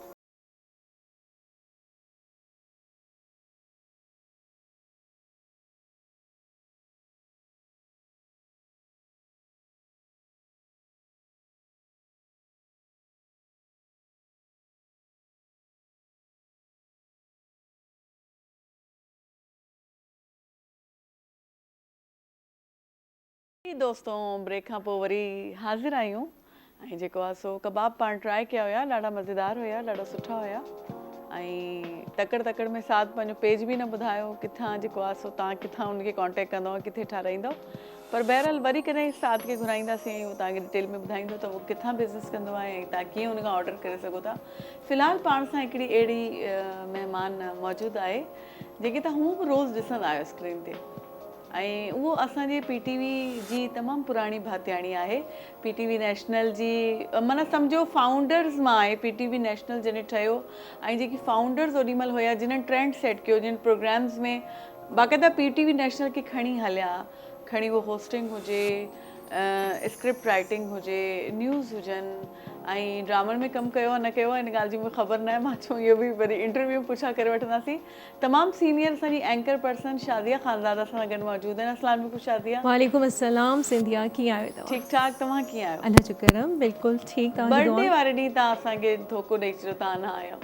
न धोखो न ॾिनो सिंधिया, बसि मां तमामु घणी मसरूफ़ हुयसि, इन करे न अची सघियसि। इन करे त तव्हां असां तव्हांखे अॼु घुरायो आहे। छा अॼु मूंखे कैप्चर करे वरितो सम्झो अचानक, है न? अॼु न आहे छॾिणो शादिया खे। बिल्कुलु। अॼु वरी तव्हां आया बि अहिड़े गेटअप में आहियो, माशाल्लाह ईअं लॻे थो ॼण तव्हां सेलिब्रेशन में आया आहियो, बर्थडे में आया आहियो। सोचियो न हुयो, पर थी वेंदी आहे कॾहिं कॾहिं शइ ईअं थी वेंदियूं न पंहिंजे पाण। इत्तेफ़ाक़ थी वेंदा। बिल्कुलु, त इहो बि हसीन इत्तेफ़ाक़ थी वियो। सभिनी खां अॻु में त मां तव्हां जीअं ॻाल्हाईंदा आहियो सिंधी, माशाल्लाह ॾाढी मिठी ॻाल्हाईंदा आहियो, ॾाढी सुठी ॻाल्हाईंदा आहियो। जॾहिं त तव्हांजी ॿोली या न आहे? न सिंधिया, मुंहिंजी ॿोली आहे। अच्छा, बिल्कुलु। मुंहिंजी मदर टंग जेको आहे सिंधी आहे। अच्छा, इन करे जेको आहे बिल्कुलु, यानी मुंहिंजा नानाणा जेके आहिनि सिंधी आहिनि, त इन करे मुंहिंजी पंहिंजी ॿोली आहे। तव्हांजी पंहिंजी ॿोली आहे। ज़बरदस्त, इहो स्पिरिट हर कंहिं में हुअणु घुरिजे। सही ॻाल्हि, बिल्कुलु। ऐं तव्हां तमामु सुठो ॻाल्हाईंदा आहियो, ॾाढो मिठो ॻाल्हाईंदा आहियो। मां त जॾहिं जॾहिं बि तव्हांखे ॿुधंदी आहियां मूंखे ॾाढो सुठो लॻंदो आहे। बसि तव्हांजा उहो ई चवंदा आहिनि न कि जेके पाण सुठा हूंदा आहिनि उन्हनि खे ॿियनि में उहे क्वालिटीज़ पाण ई नज़र अची वेंदियूं। तव्हां माशाल्लाह पाण एॾो सुठो ॻाल्हाईंदा आहियो, एॾे नफ़ीस स्टाइल आहे तव्हांजो पंहिंजो पाण। असां तव्हां खां सिखिया आहियूं न। अच्छा, मूंखे ख़बर न हुई। उस्ताद आहियो असांजा, तव्हांखे ॾिसी सिखिया आहियूं ऐं शयूं सही कंदा आहियूं, छाकाणि तव्हां इन शइ में पुराणा आहियो, होस्टिंग में, एंकरिंग में। त तव्हां त सीनियर्स आहियो, सेखारण वारा आहियो, तव्हांखे ॾिसंदा आहियूं। हींअर बि तव्हां जॾहिं वेहंदा आहियो, ॻाल्हाईंदा आहियो जंहिं तरीक़े सां, तव्हां खां हर लम्हे मां सिखी रही हूंदी आहियां। पक हाँ बस पोइ किथे न यकीन किथे करो, किथे न बल्कि किथे lock मूंखे करे छॾियो। किथे न किथे मूंखे शाज़िया जी बल्कि झलक टप्पो, जेको आहे टप्पा मार है न छॾो। किथे न किथे मूंखे सिंधिया में शाज़िया जी झलक नज़र ईंदी पोइ इनशाला हाँ बिल्कुलु है न हाँ। छो जो जॾहिं असां कंहिंखे फॉलो कंदा आहियूं त डेफिनेटली असांजी कैरेक्टर में का न का हुनजी ॻाल्हि जेको आहे न अची वेंदी अची वेंदी आहे। आहे बाय नेचर अची वेंदी आहे ऐं अॻिले खे ख़बर ई न हूंदी आहे पर हाणे मां नोट कंदमि जॾहिं तव्हां होस्टिंग कंदो न अॼु बल्कि मां नोट कंदसि त तव्हां में कहिड़ी ॻाल्हि अचे थी है न हाणे त मूंखे वधीक जेको आहे सो संभली करे ॻाल्हाइणो न न पवंदो। संभली न तव्हां माशाल्लाह सुठो कंदा आहियो शो मां तव्हां केतिरा ई शोज़ ॾिठा आहिनि ऐं तमामु सुठो तमामु सुठी महिनत पिया कयो तमामु सुठो ॻाल्हाए पियो शो खे तमामु बहितरीनु तरीक़े सां खणी हलो पिया महिरबानी तव्हां सीनियर्स जीअं तारीफ़ करे छॾनि त बसि पोइ हाणे पोइ सम्झो महिनत वसूल थी शाम जो वेंदी घर आहे वञी करे वज़न वारी मशीन ते बीह करे मूंखे पंहिंजो वज़न चेक करणो पवंदो घणो वधी वियो न न ईअं न थींदो आहे छो जो ॾिसो न तव्हांजी पंहिंजी एफर्ट्स आहिनि न ऐं इन सां ख़बर छा तव्हां ग्रूम कंदा आहियो बिल्कुलु अञा वधीक महिनत जी ख़्वाहिश पैदा थींदी आहे त तारीफ़ ज़रूरी आहे ऐं जेन्युइन तारीफ़ त तमामु ज़रूरी आहे सच्ची तारीफ़ सच्ची तारीफ़ ज़रूरी आहे बिल्कुलु हाँ इहो मूंखे ॿुधायो तव्हां घणे वक़्त खां वठी जुड़ियल आहियो पीटीवी सां हा सिंधिया मूंखे 18 साल थी विया माना जॾहिं नेशनल ठहियो तॾहिं तव्हां आहियो लॻो लॻे ईअं ई आहे शायदि या उन खां अॻे खां तव्हां न उन खां अॻु न आई थिंक मां न्यूज़ स्टार्ट कयूं देन उन वक़्तु ई नेशनल आयो पर नेशनल ते मां न्यूज़ शुरू कंदे कंदे 2-3 महीना थिया अच्छा पोइ मुंहिंजी न्यूज़ स्टार्ट थियूं नेशनल तां देन वरी पोइ होस्टिंग जी तरफ़ अची वियमि एंड न्यूज़ एंड होस्टिंग ॿई जेको आहे हलंदी रहियो ईअं थियो तव्हांजी सिंधी मूंखे हूअं वणंदी ॾाढी आहे तव्हां जीअं ॻाल्हाईंदा आहियो न मां तव्हांखे ॾाढो एडमायर कंदी आहियां तव्हांखे मां ॿुधायो न आहे खजो ऑन स्क्रीन ॿुधाए रही आहियां अच्छा हा तव्हां न्यूज़ जॾहिं पढ़ंदा आहियो माना न्यूज़ पढ़ण में जेतिरो सुहिणे नमूने सवले नमूने मिठास में तव्हां पढ़ंदा आहियो न उहा शइ ॾाढी सुठी लॻंदी आहे छाकाणि न्यूज़ एंकर घणी क़दर ॾाढा मतिलबु चीखे चीखे पढ़ण हाँ माना उहो मुंहिंजी लॻंदो आहे ॼणु असांखे दड़का ॾेई रहिया दड़का ॾेई रहिया आहिनि मुंहिंजी नेचर में उहा शइ न आहे कोशिशि हूंदी आहे त न्यूज़ खे न्यूज़ जी तरह जेको आहे न तव्हां प्रेज़ेंट कयो छो जो ॾिसो हिकिड़ी ॻाल्हि ॿुधाए रहिया आहियो अगरि तव्हां चीखे जे लाइ ॿुधाईंदो त ॿुधण वारे खे जे कन खे न वणंदो चवंदा न आवाज़ बि उहा ई वणंदी आहे जेका कन खे मतिलबु भाए हा बिल्कुलु अगरि मां हिन वक़्तु शाउटिंग में ॻाल्हायां तेज़ ॻाल्हायां त तव्हां बि चवंदो यार मूंखे नथो वणे हिन जो ॻाल्हाइण तंहिं करे जेको आहे मिठो ॻाल्हाइणु घुरिजे ऐं कोई बि कमु कयो अंदाज़ सुठो हुजे ॿी ॻाल्हि इहा आहे त तव्हां जॾहिं न्यूज़ पढ़ो था हाणे कहिड़ी ॾुखी में ॾुखी न्यूज़ आहे जेके न्यूज़ पढ़ण वारो तव्हां जहिड़ो हूंदो ऐं एतिरो मिठे तरीक़े सां न्यूज़ ॿुधाईंदो त एॾो असरु न कंदी गरी न्यूज़ बि हूंदियूं न कॾहिं गरी न्यूज़ न हूंदियूं छो जो ॾिसो असांजी पीटीवी जी पॉलिसी जेका आहे सिंधी आहे उहा ॾिसो चाहे होस्टिंग हुजे या न्यूज़ हुजे कोई बि हुजे यानी पीटीवी जी का बि ट्रांसमिशन तव्हां खणी करे ॾिसो ठीकु आहे असांजो मक़सदु इहो न हूंदो आहे की माण्हुनि में जेको आहे न टेंशन क्रिएट कयो ठीकु आहे हिन वक़्तु असां ज़ाहिरी ॻाल्हि आहे केतिरे सालनि खां प्राइवेट चैनल्स अची विया सभु कुझु थियो पर उन्हनि हिकिड़ी शइ अडॉप्ट न कई हूअं त पीटीवी खे सभु कुझु चवंदो आहे की जी हीअ जेको आहे फाउंडर आहे मञींदा आहिनि तमामु प्राइवेट चैनल्स मञींदा आहिनि पर मूंखे हिन खां थोरो जेको आहे न इतफ़ाक़ न थींदो आहे छो जो अगरि मञींदा आहिनि त पोइ असां ॾिसो पाकिस्तान खे रिप्रेज़ेंट कयूं था ठीकु आहे चाहे असां प्राइवेट सेक्टर में हुजूं या असां गवर्नमेंट सेक्टर में हुजूं ठीकु त असांखे पाकिस्तान जो हिकिड़ो सॉफ्ट इमेज जेको आहे न उहो हर सूरत में ॾेखारिणो आहे ठीकु आहे ॾिसो ख़बर त हर सभु ख़बर जेका ख़राब बि ख़बर त नथा चई सघूं पर ख़बर उहा हूंदी आहे जेके तव्हां पहुचायो इन तरीक़े सां जो माण्हुनि ताईं ख़बर पहुचे टेंशन या ॾफेड़ न पहुचे सही ॻाल्हि आहे ठीकु आहे हाणे अगरि असां कंहिं बि ख़बर खे इन अंदाज़ सां ॿुधायूं त जी हीअं थी वियो हीअं थी वियो हीअं थी वियो हेतिरा ईअं थी विया हेतिरा ईअं थी विया हेतिरा ईअं थी विया ऐं उन ख़बर खे 100 दफ़ा तव्हां रिपीट कयो ठीकु त इहा शइ ग़लति आहे ख़बर हूंदी आहे उनखे तव्हां सिर्फ़ु माण्हुनि ताईं पहुचायो ऐं माण्हुनि ताईं पहुचाइण जो मक़सदु इहो आहे न की माण्हुनि खे नॉलेज पहुचे माण्हुनि खे इंफॉर्मेशन पहुचे इहो न हूंदो आहे की जी तव्हां जेको आहे सिर्फ़ु टेंशन फैलायो बिल्कुलु ऐं माण्हू टेंशन में अची वेंदा आहिनि ज़ाहिरी ॻाल्हि आहे छो जो अगरि मां तव्हांखे चवां त सिंधिया मां रस्ते में अची वियसि ऐं रस्ते में जेको हिकिड़ो एक्सीडेंट थियो उते हेतिरा माण्हू मरी विया हीअं थियो हीअं थियो हीअं थियो त इन सां त टेंशन में अची वेंदो बट अगरि मां तव्हांखे चवंदसि की सिंधिया रस्ते में इतफ़ाक़ आहे अॼु हिकिड़ो एक्सीडेंट थी वियो ऐं माण्हू त मतिलबु मरी विया या जेको बि उन सां थियो बट इहा की उन वक़्तु माण्हू जेके सराउंडिंग में हुया उन्हनि फ़ौरन उन्हनि खे रेस्क्यू कयो ठीकु आहे असांजी सोसाइटी में इलाही बहितरीनु शयूं आहिनि ईअं न आहे की कोई रस्ते में ख़ुदा न ख़ास्ता कोई इंसिडेंट थियो आहे त असांजो आवाम ॾिसी करे अॻिते हली वेंदो आहे ठीकु आहे शाज़ो नादिर कॾहिं ईअं थींदो आहे हिकु अधु दफ़ो इहो हूंदो की ठीकु आहे 100 में चवंदा आहिनि 50 आङुरियूं बराबरि न आहिनि 100 में 10 माण्हू अहिड़ा हूंदा जेके ईअं करे वेंदा हूंदा पर ईअं न हूंदो आहे की हमेशह ईअं हुजे त अगरि किथे को वाक़ियो थींदो आहे त उते बचाइण वारा माण्हू बि हूंदा आहिनि उनखे रेस्क्यू करण वारा बि माण्हू हूंदा आहिनि जेके उनजे घर भातियुनि खे बि ॻोल्हींदा आहिनि ऐं उन्हनि जी भरपूर मदद कंदा आहिनि असां उहे शइ न ॾिसंदा आहियूं। असांजी कोशिशि हूंदी आहे त असां नेगेटिविटी जेको आहे उनखे फैलायूं, नेगेटिविटी खे घणो फोकस कंदा आहियूं, नेगेटिविटी खे वधीक फैलाईंदा आहियूं। हा, त इहा शइ अगरि न कई वञे गॾु पॉज़िटिव, छाकाणि ॿई हिक ॿिए जे बिल्कुलु सही ॻाल्हि आहे। त PTV जी अल्हम्दुलिल्लाह इहा पॉलिसी आहे त असां जेको आहे पॉज़िटिविटी जेको आहे माण्हुनि खे ॾेई रहिया आहियूं ऐं कोशिशि हूंदी आहे त पॉज़िटिव वे में खणी करे हलूं। मिठड़ा बोल तव्हां कंदा आहियो, तव्हांजो लाइव प्रोग्राम हूंदो मिठड़ा बोल? बिल्कुलु। हा, उहो शायदि तव्हांजो ॻाल्हाइण ॿुधी करे शायदि उन प्रोग्राम न न उहो प्रोग्राम पहिरियों ई उनजो नालो मिठड़ा बोल हुयो। पहिरियों उनखे शाइस्ता होस्ट कंदी हुई। अच्छा, ठीकु आहे। एंड शाइस्ता खां पोइ जेको आहे उनखे होस्ट कयो एंड तमामु असांजो ज़बरदस्त प्रोग्राम हुयो। पंहिंजे मूं छा चवां, मूंखे इन करे सुठो लॻंदो हुयो त असांजा जेके गेस्ट ईंदा हुआ उहे ज़ाहिरी ॻाल्हि आहे ॻाइणा हूंदा हुआ, तमामु सुठो ॻाईंदा बि हुआ। ऐं हिकिड़ो ट्रेंड सिंधी आहे जेको स्पेशली मां चवां त PTV नेशनल उहो वाहिद चैनल आहे जंहिं लाइव ट्रांसमिशन शुरू कयूं। ठीकु आहे, जंहिं लाइव कॉल्स जो सिस्टम शुरू कयो। यानी इहा शइ बाद में अचण वारनि चैनल्स जेको आहे न एडॉप्ट कई था।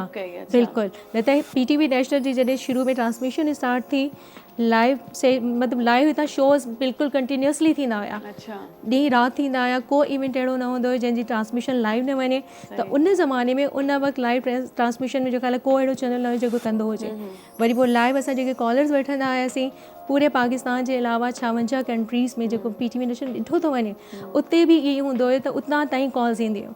ऐं असांजो बाक़ाइदा हिकिड़ो चवंदा न नंढो हिकिड़ो विलेज ठही वियो हुयो PTV नेशनल, जिते हर ज़बान पाकिस्तान जो हर ॿोली ॻाल्हाईंदड़ जेको आहे कॉल कंदो हुयो ऐं बाक़ाइदा एतिरी रिस्पेक्ट ॾींदा हुया जो असां मतिलबु चवंदा न PTV नेशनल वाकई हिकिड़ो जेको असांजो सिंधी कल्चर आहे न उन कल्चर खे रिप्रेज़ेंट करण जो वाहिद असांजो जेको आहे न ज़रियो बणिजी वियो उन वक़्तु। ऐं हिन वक़्तु ताईं माशाअल्लाह उनखे खणी हले थो, जीअं पाकिस्तान टाइम तव्हां ॾिसी वेठो। बिल्कुलु बिल्कुलु। ऐं ॿुधो तॾहिं त ॿिया बि ज़बाननि जा जेकी ॿोलियुनि जा हिते ई शोज़ थींदा हुया। हिते ई थींदा हुया, पंजाबी जो शोज़ हिते ई थींदा हुया। आई थिंक काफ़ी थींदा हुया। ख़ैबर पख्तूनख्वा जो त हाणे ठही वियो पश्तून चैनल, बट उन वक़्तु तमामु ज़बानुनि जा प्रोग्राम्स हितां ई थींदा हुया। ऐं जॾहिं पाकिस्तान टाइम शुरू थियो त उन वक़्तु तमामु सुठो लॻो, छो जो हर ॿोली मुंहुं ॻाल्हाइण वारो अलॻि अलॻि चैनल ते मतिलबु अलॻि अलॻि शो में कॉल कंदो हुयो। पर जॾहिं 4 होस्ट पाकिस्तान खे रिप्रेज़ेंट करण लाइ वेहंदा हुया त पोइ उहे तमामु कॉलर्स ऐं ॿियनि कॉलर्स खे खणी करे जॾहिं पाकिस्तान टाइम में कॉल कंदा हुया त यकीन कयो लॻंदो कि पाकिस्तानी सिर्फ़ु पाकिस्तान में न आहे, जेके ॿाहिरि हूंदा हुया उनजी कॉल्स तमामु घणी हूंदी हुई। त जी असांखे जेको आहे मतिलबु सुठो थो लॻे त जी पाकिस्तान टाइम हिकिड़ो अहिड़ो वाइड शो थी वियो न जेको पूरे सूबे जी नुमाइंदगी, इहो पाकिस्तान जो टाइम आहे। बिल्कुलु, त अहिड़ा शोज़ मतिलबु थींदा रहिया ऐं तमामु सुठा एक्सपीरियंसिस रहिया। कहिड़ो अहिड़ो शो आहे जेको तव्हां न कयो हुजे, इहो ॿुधायो। सिंधिया मुंहिंजे ख़्याल में सभई नेशनल ते थींदड़ शोज़ बिल्कुलु बिल्कुलु बिल्कुलु ईअं या ईद शोज़ थी विया, इन खां अलावा जेके स्पेशल असांजी ट्रांसमिशन्स थींदी हुयूं उन्हनि जी होस्टिंग जेका उहा कई। मतिलबु को शो अहिड़ो न आहे जंहिं लाइ मां चवां हिन वक़्तु की जी मां न कयो आहे या मुंहिंजे दिलि में ख़्वाहिश हुजे त जी मां हीअं कयां। ठीकु आहे न, अल्हम्दुलिल्लाह इलाही सुठो कमु मां नथी चई सघां पंहिंजे वादे सां की सुठो कमु कयां, पर मूंखे सुठो लॻंदो आहे छो जो PTV मूंखे ऑन कयो ऐं मां PTV खे ऑन कयो। ठीकु आहे न, त मुंहिंजी इलाही कोशिशि हूंदी आहे सिंधिया की मां हमेशह हितां जेको बि कमु करे रहिया आहिनि असांजी जेका बेसिक पॉलिसी आहे त जी तव्हां नॉलेज बि ॾियो। ठीकु आहे, ऐं नॉलेज सां गॾु एंटरटेन बि कयो। जेसि ताईं असां PTV जे थ्रू TV चैनल जे थ्रू नॉलेज माण्हुनि ताईं नथा पहुचायूं तेसि ताईं सम्झो त असांजो मक़सदु अणपूरो आहे। बिल्कुलु, तंहिं करे मतिलबु बाक़ाइदा उन वक़्तु असांजे नेशनल ते जेके GM हुआ तारज़ा आदिल साहब हुआ, मुंहिंजे फर्स्ट शो में मूंखे यादि आहे उन मूंखे काफ़ी दड़का ॾिना हुआ सिर्फ़ु इन ॻाल्हि ते त तव्हां तयारी छो न करे आया आहियो। त हाणे तयारी जो मक़सदु इहो हूंदो आहे की तव्हांखे जॾहिं बि कोई शो मिले थो न त राति जो 2-2.5 कलाक तव्हां पूरो उन ते वर्क करे वठो। देन पोइ तव्हां अॻिले ॾींहुं जॾहिं ईंदी हुअमि त ॾाढो सुठो लॻंदो छो जो पाण खे ख़बर हूंदी आहे की मूंखे शो खणी कीअं हलणो आहे। ऐं हुन ते असां सां गॾु शकील साहब हूंदा हुआ, शकील आलिपोटे साहब हूंदा, ज़ुल्फ़िकार साहब हूंदा हुआ। ज़ुल्फ़िकार साहब सां मिठड़ा बोल कंदी हुअसि मां। ठीकु आहे, इन खां अलावा बि केतिरा असांजा साथी आहे। आई थिंक नाला अॻु मां विसारींदी न हुजां, ज़ुहैब साहब हुआ। इन खां अलावा काफ़ी नाला आहिनि जेके हिन वक़्तु मां नालनि यादि कयो मारूफ़ साहब, शकील साहब, ज़ुल्फ़िकार साहब, फ़ुरक़ान, इहे सभु जिन जो हिकिड़ो ग्रुप हुयो जेको हर शो ते ॾाढी महिनत कंदो हुयो। यानी उन वक़्तु इहो हूंदो त टॉपिक बि असां सोचे सम्झे रखंदा हुआसीं त अहिड़ो टॉपिक हुजे जेको असांजी सकाफ़त जी अकासी करे, जेको माण्हुनि में कुझु मतिलबु उत्साह पैदा करे त जे अगरि हे शयूं असांजी सोसाइटी में ग़लति थी रहियूं आहिनि त असां अहिड़ो टॉपिक रखूं जंहिंजे थ्रू उनखे कुझु सिखिया मिले ऐं कुझु सिखी उथनि। ऐं ग़लति शइ जेकॾहिं थी बि रही आहे, ग़लति ॻाल्हि का उनखे बयानु करण जो तरीक़ो जो एॾी ग़लति न लॻे असल शइ इहा हूंदी आहे। कंहिंमें का कमी बि आहे, कंहिंखे का ॻाल्हि, कंहिंखे का तनक़ीद बि मिसाल तौर इस्लाही करणी आहे, पर अहिड़े नमूने कयो जो उनखे फील महसूस न थिए। सही ॻाल्हि आहे, इहा वॾी ॻाल्हि हूंदी आहे। त अगरि ॾिसो न अगरि असां कंहिंखे कुझु ग़लति ॻाल्हाईंदे ॿुधंदा बि आहियूं त असांखे उनखे इन चवंदा तूं ग़लति ॻाल्हाए, असां उन ॻाल्हि खे रिपीट करे छॾंदा आहियूं सही अंदाज़ में, त जीअं उनखे ख़बर पइजी वञे त न जी हे शइ ईअं न हुई हीअं हुई। त इहे सुठा सुठा तरीक़ा आहिनि जिन सां असां सोसाइटी में इलाही ज़्यादा सुठो चेंज आणे सघूं। बिल्कुलु आणे सघूं था, ऐं आणे बि रहिया आहियूं, बल्कि आंदो बि आहे, न मां त ॾिसो उहोई चयो कि PTV नेशनल उन शइ खे, यानी जेका स्टार्टिंग खां वठी हिन वक़्त ताईं जेको PTV नेशनल जो सफ़र आहे उनखे PTV नेशनल कंटिन्यूअसली उन तरीक़े सां खणी हलंदो रहियो आहे। ऐं इहा वॾी ॻाल्हि हूंदी आहे, चवंदा आहिनि तव्हां पोइते हटण जे बजाए तव्हां अॻिते वधो ऐं अॻिते वधंदे उन्हनि शयुनि खे खणंदा हलो, छो जो असां इहे कंदा आहियूं अॻिते त वधी वेंदा आहियूं पर केतिरियूं पंहिंजियूं सुठियूं शयूं छॾे ॾींदा आहियूं। त असांजी PTV नेशनल जी इहा ख़ासि ॻाल्हि आहे त असां छॾियूं न आहिनि, असां उन्हनि शयुनि खे खणी करे हली रहिया आहियूं। बिल्कुलु हलणु घुरिजे खणी करे। ऐं शादीअ तव्हां सां ॻाल्हाए ॾाढो मज़ो अची रहियो आहे, पर टाइम जी टाइम बि त असांखे छॾींदो न आहे न, असल में ॻाल्हि इहा आहे टाइम असांखे न छॾींदो आहे। सही ॻाल्हि, वरी तव्हांखे कंहिं ॾींहुं असांखे टाइम ॾिजो, अची तव्हां सां ॾाढी सुठी कचेरी हींअर बि थी आहे, ऐं अञा खोड़ ॻाल्हियूं खोड़ सवाल मूं वटि आहिनि रहिजी विया आहिनि जेके तव्हां सां करणा हुया, पोइ कंहिं ॿिए ॾींहुं कंटिन्यू कंदासीं। तव्हांजी वॾी वॾी महिरबानी, तव्हां शॉर्ट नोटिस ते असांखे जॉइन कयो, ऐं ॾाढो सुठो लॻो तव्हां सां मिली करे, बि तमामु सुठो लॻो। तव्हांजी, सिकंदर साहब जी, शकील साहब जी, ज़ुल्फ़िकार साहब जी तमामु सभिनी जी तमामु घणी तौराती आहे। ऐं हिते असां सां गॾु जेके असांजा सीनियर कैमरामैन आहिनि, राशिद साहब आहिनि, ज़ुल्फ़िकार साहब आहिनि ऐं नजीब साहब बि आहिनि, इहे सभु असांजा शुरू खां वठी असांजा साथी आहिनि। हुमायूं साहब हाणे असांखे जॉइन कयो आहे, इहे बि असांजा शुरू खां वठी साथी आहिनि। इन जी बि तमामु थोराई थी आहियां, छो जो हिकिड़े फैमिली चवंदा आहिनि न, असांजी फैमिली आहे ऐं इन सभिनी सां कमु करे ॾाढो सुठो लॻंदो आहे। तव्हां असांजा न्यू कमर आहियो, पर इन जे बावजूदि असांजो हिसो थी विया आहियो, ऐं हाणे त उहे ॻाल्हि, हाणे अॻिते जो आगू तव्हांजे हथ में। इंशाल्लाह कोशिशि कंदासीं, निभाईंदासीं इंशाल्लाह इंशाल्लाह। थैंक यू सिंधी, महिरबानी जी। दोस्तो हलूं था, नंढी ब्रेक वठूं था, तव्हां काॾे बि न वञिजो, असां सां गॾु ई रहिजो।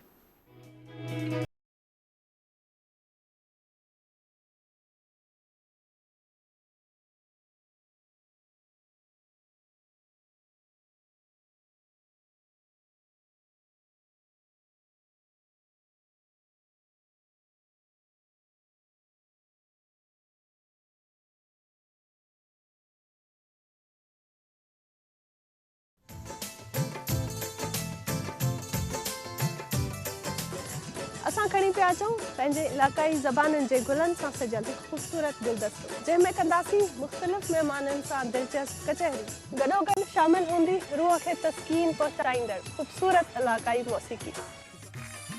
गुल चारुका इदामा पशमा कारा कौमी लफ्जांकानी गुलानी यक ग्रंथ चे के आदराहे रंग शुमे दिला वटी कना शुमर सरकना आईनी जिंदे बारया जोदो आसराती मालूमात। ਅਸੀਂ ਲੈ ਕੇ ਆਏ ਹਾਂ ਇਲਾਕਾਈ ਜ਼ੁਬਾਨਾਂ ਦੇ ਨਾਲ ਸਜਿਆ ਹੋਇਆ ਫੁੱਲਾਂ ਦਾ ਇੱਕ ਗੁਲਦਸਤਾ, ਜਿਹਦੇ ਵਿੱਚ ਸ਼ਾਮਿਲ ਹੋਣਗੇ ਉਹ तमाम ਰੰਗ ਜਿਹੜੇ ਤੁਹਾਡੇ ਦਿਲਾਂ ਨੂੰ ਭਾਣਗੇ, ਜਿੱਥੇ ਹੋਣਗੇ ਮਹਿਮਾਨ ਮੁxtਲਿਫ ਜ਼ਿੰਦਗੀ ਦੇ ਸ਼ੋਬਿਆਂ ਨਾਲ ਤਾਲੁਕ ਰੱਖਣ ਵਾਲੀਆਂ ਅਹਿਮ ਸ਼ਖਸੀਅਤ। ਇਹਦੇ ਨਾਲ ਹੀ ਸ਼ਾਮਿਲ ਹੋਏਗੀ ਇਲਾਕਾਈ ਮੌਸੀਕੀ। ਤੁਸੀਂ ਵੀ ਖੂਬਸੂਰਤ ਸਫ਼ਰ ਵਿੱਚ ਸਾਡੇ ਨਾਲ ਸ਼ਾਮਿਲ ਹੋ ਸਕਦੇ ਹੋ ਲਾਈਵ कॉल्स ਦੇ ਜ਼ਰੀਏ। मुंग तासुल पार जरूर लगी आयु अखबार इलाकाई जबो गोलानो न सजिया यो गुलदस्ता कम के में शामिल हुई हगा टोला रंग कम जो तासुल बड़ा खुशवी कम के मुंग बकाऊ मुख्तलिफ मेलमनों सरा खबर है और तासु तो बदर काऊ दी हवो जवन मालूमात। पाकिस्तान टाइम्स सिर्फ PTV नेशनल पर।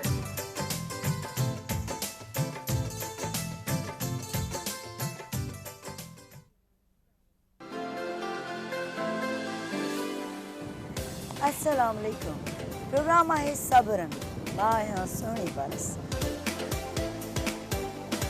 प्रोग्राम सब रंग में होंदियूं उहे शख्सियत जिन अहलियत सां कम सां जाखोड़ सां जगह ठाही आहे असां सभिनी जे दिलनि में। उन जा तजुर्बा उन्हनि जा मुशाहिदा तव्हां ताईं पहुचाईंदासीं।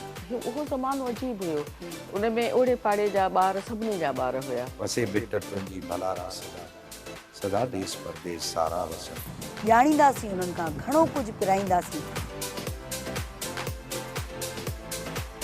उन वक़्त में असांजा सीनियर हुया उहे सम्झाईंदा हुआ। बजाए इनजे त तव्हांजे औलाद खे ॿियो केरु दोस्त ठाहे उनखे ग़लति राह ते लॻाए छॾे, तव्हां पंहिंजे औलाद खे जे पाण क़रीब रहो। मां जेको सभिनी खां वधीक हिते पीटीवी ते जेको प्ले इंजॉय कयो अदर देन मारवी उहो हुयो आईनो। दवा खां कीअं बचंदो, एहतियात कयो। ऐं हा, सिधी रीत में शामिल थी सघो था कॉल्स करे।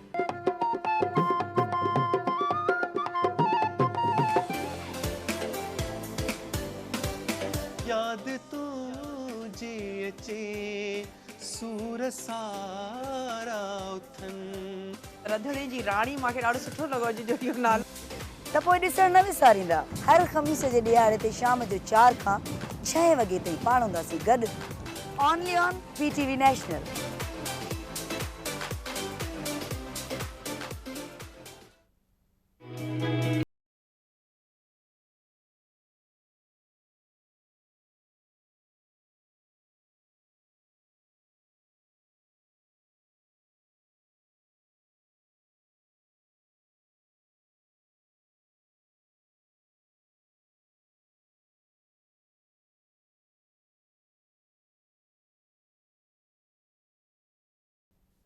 जी दोस्तों, ब्रेक खां पोइ वरी असां हाज़िर आहियूं ऐं तव्हांखे ख़बर आहे सकाफ़ती ॾियारो अचण वारो आहे त सुघड़ जेके आहिनि उहो बि असांजी सकाफ़त जो हिकिड़ो जेको आहे सो निरालो हिकिड़ो रंग आहे सुघड़नि जो हुअणु।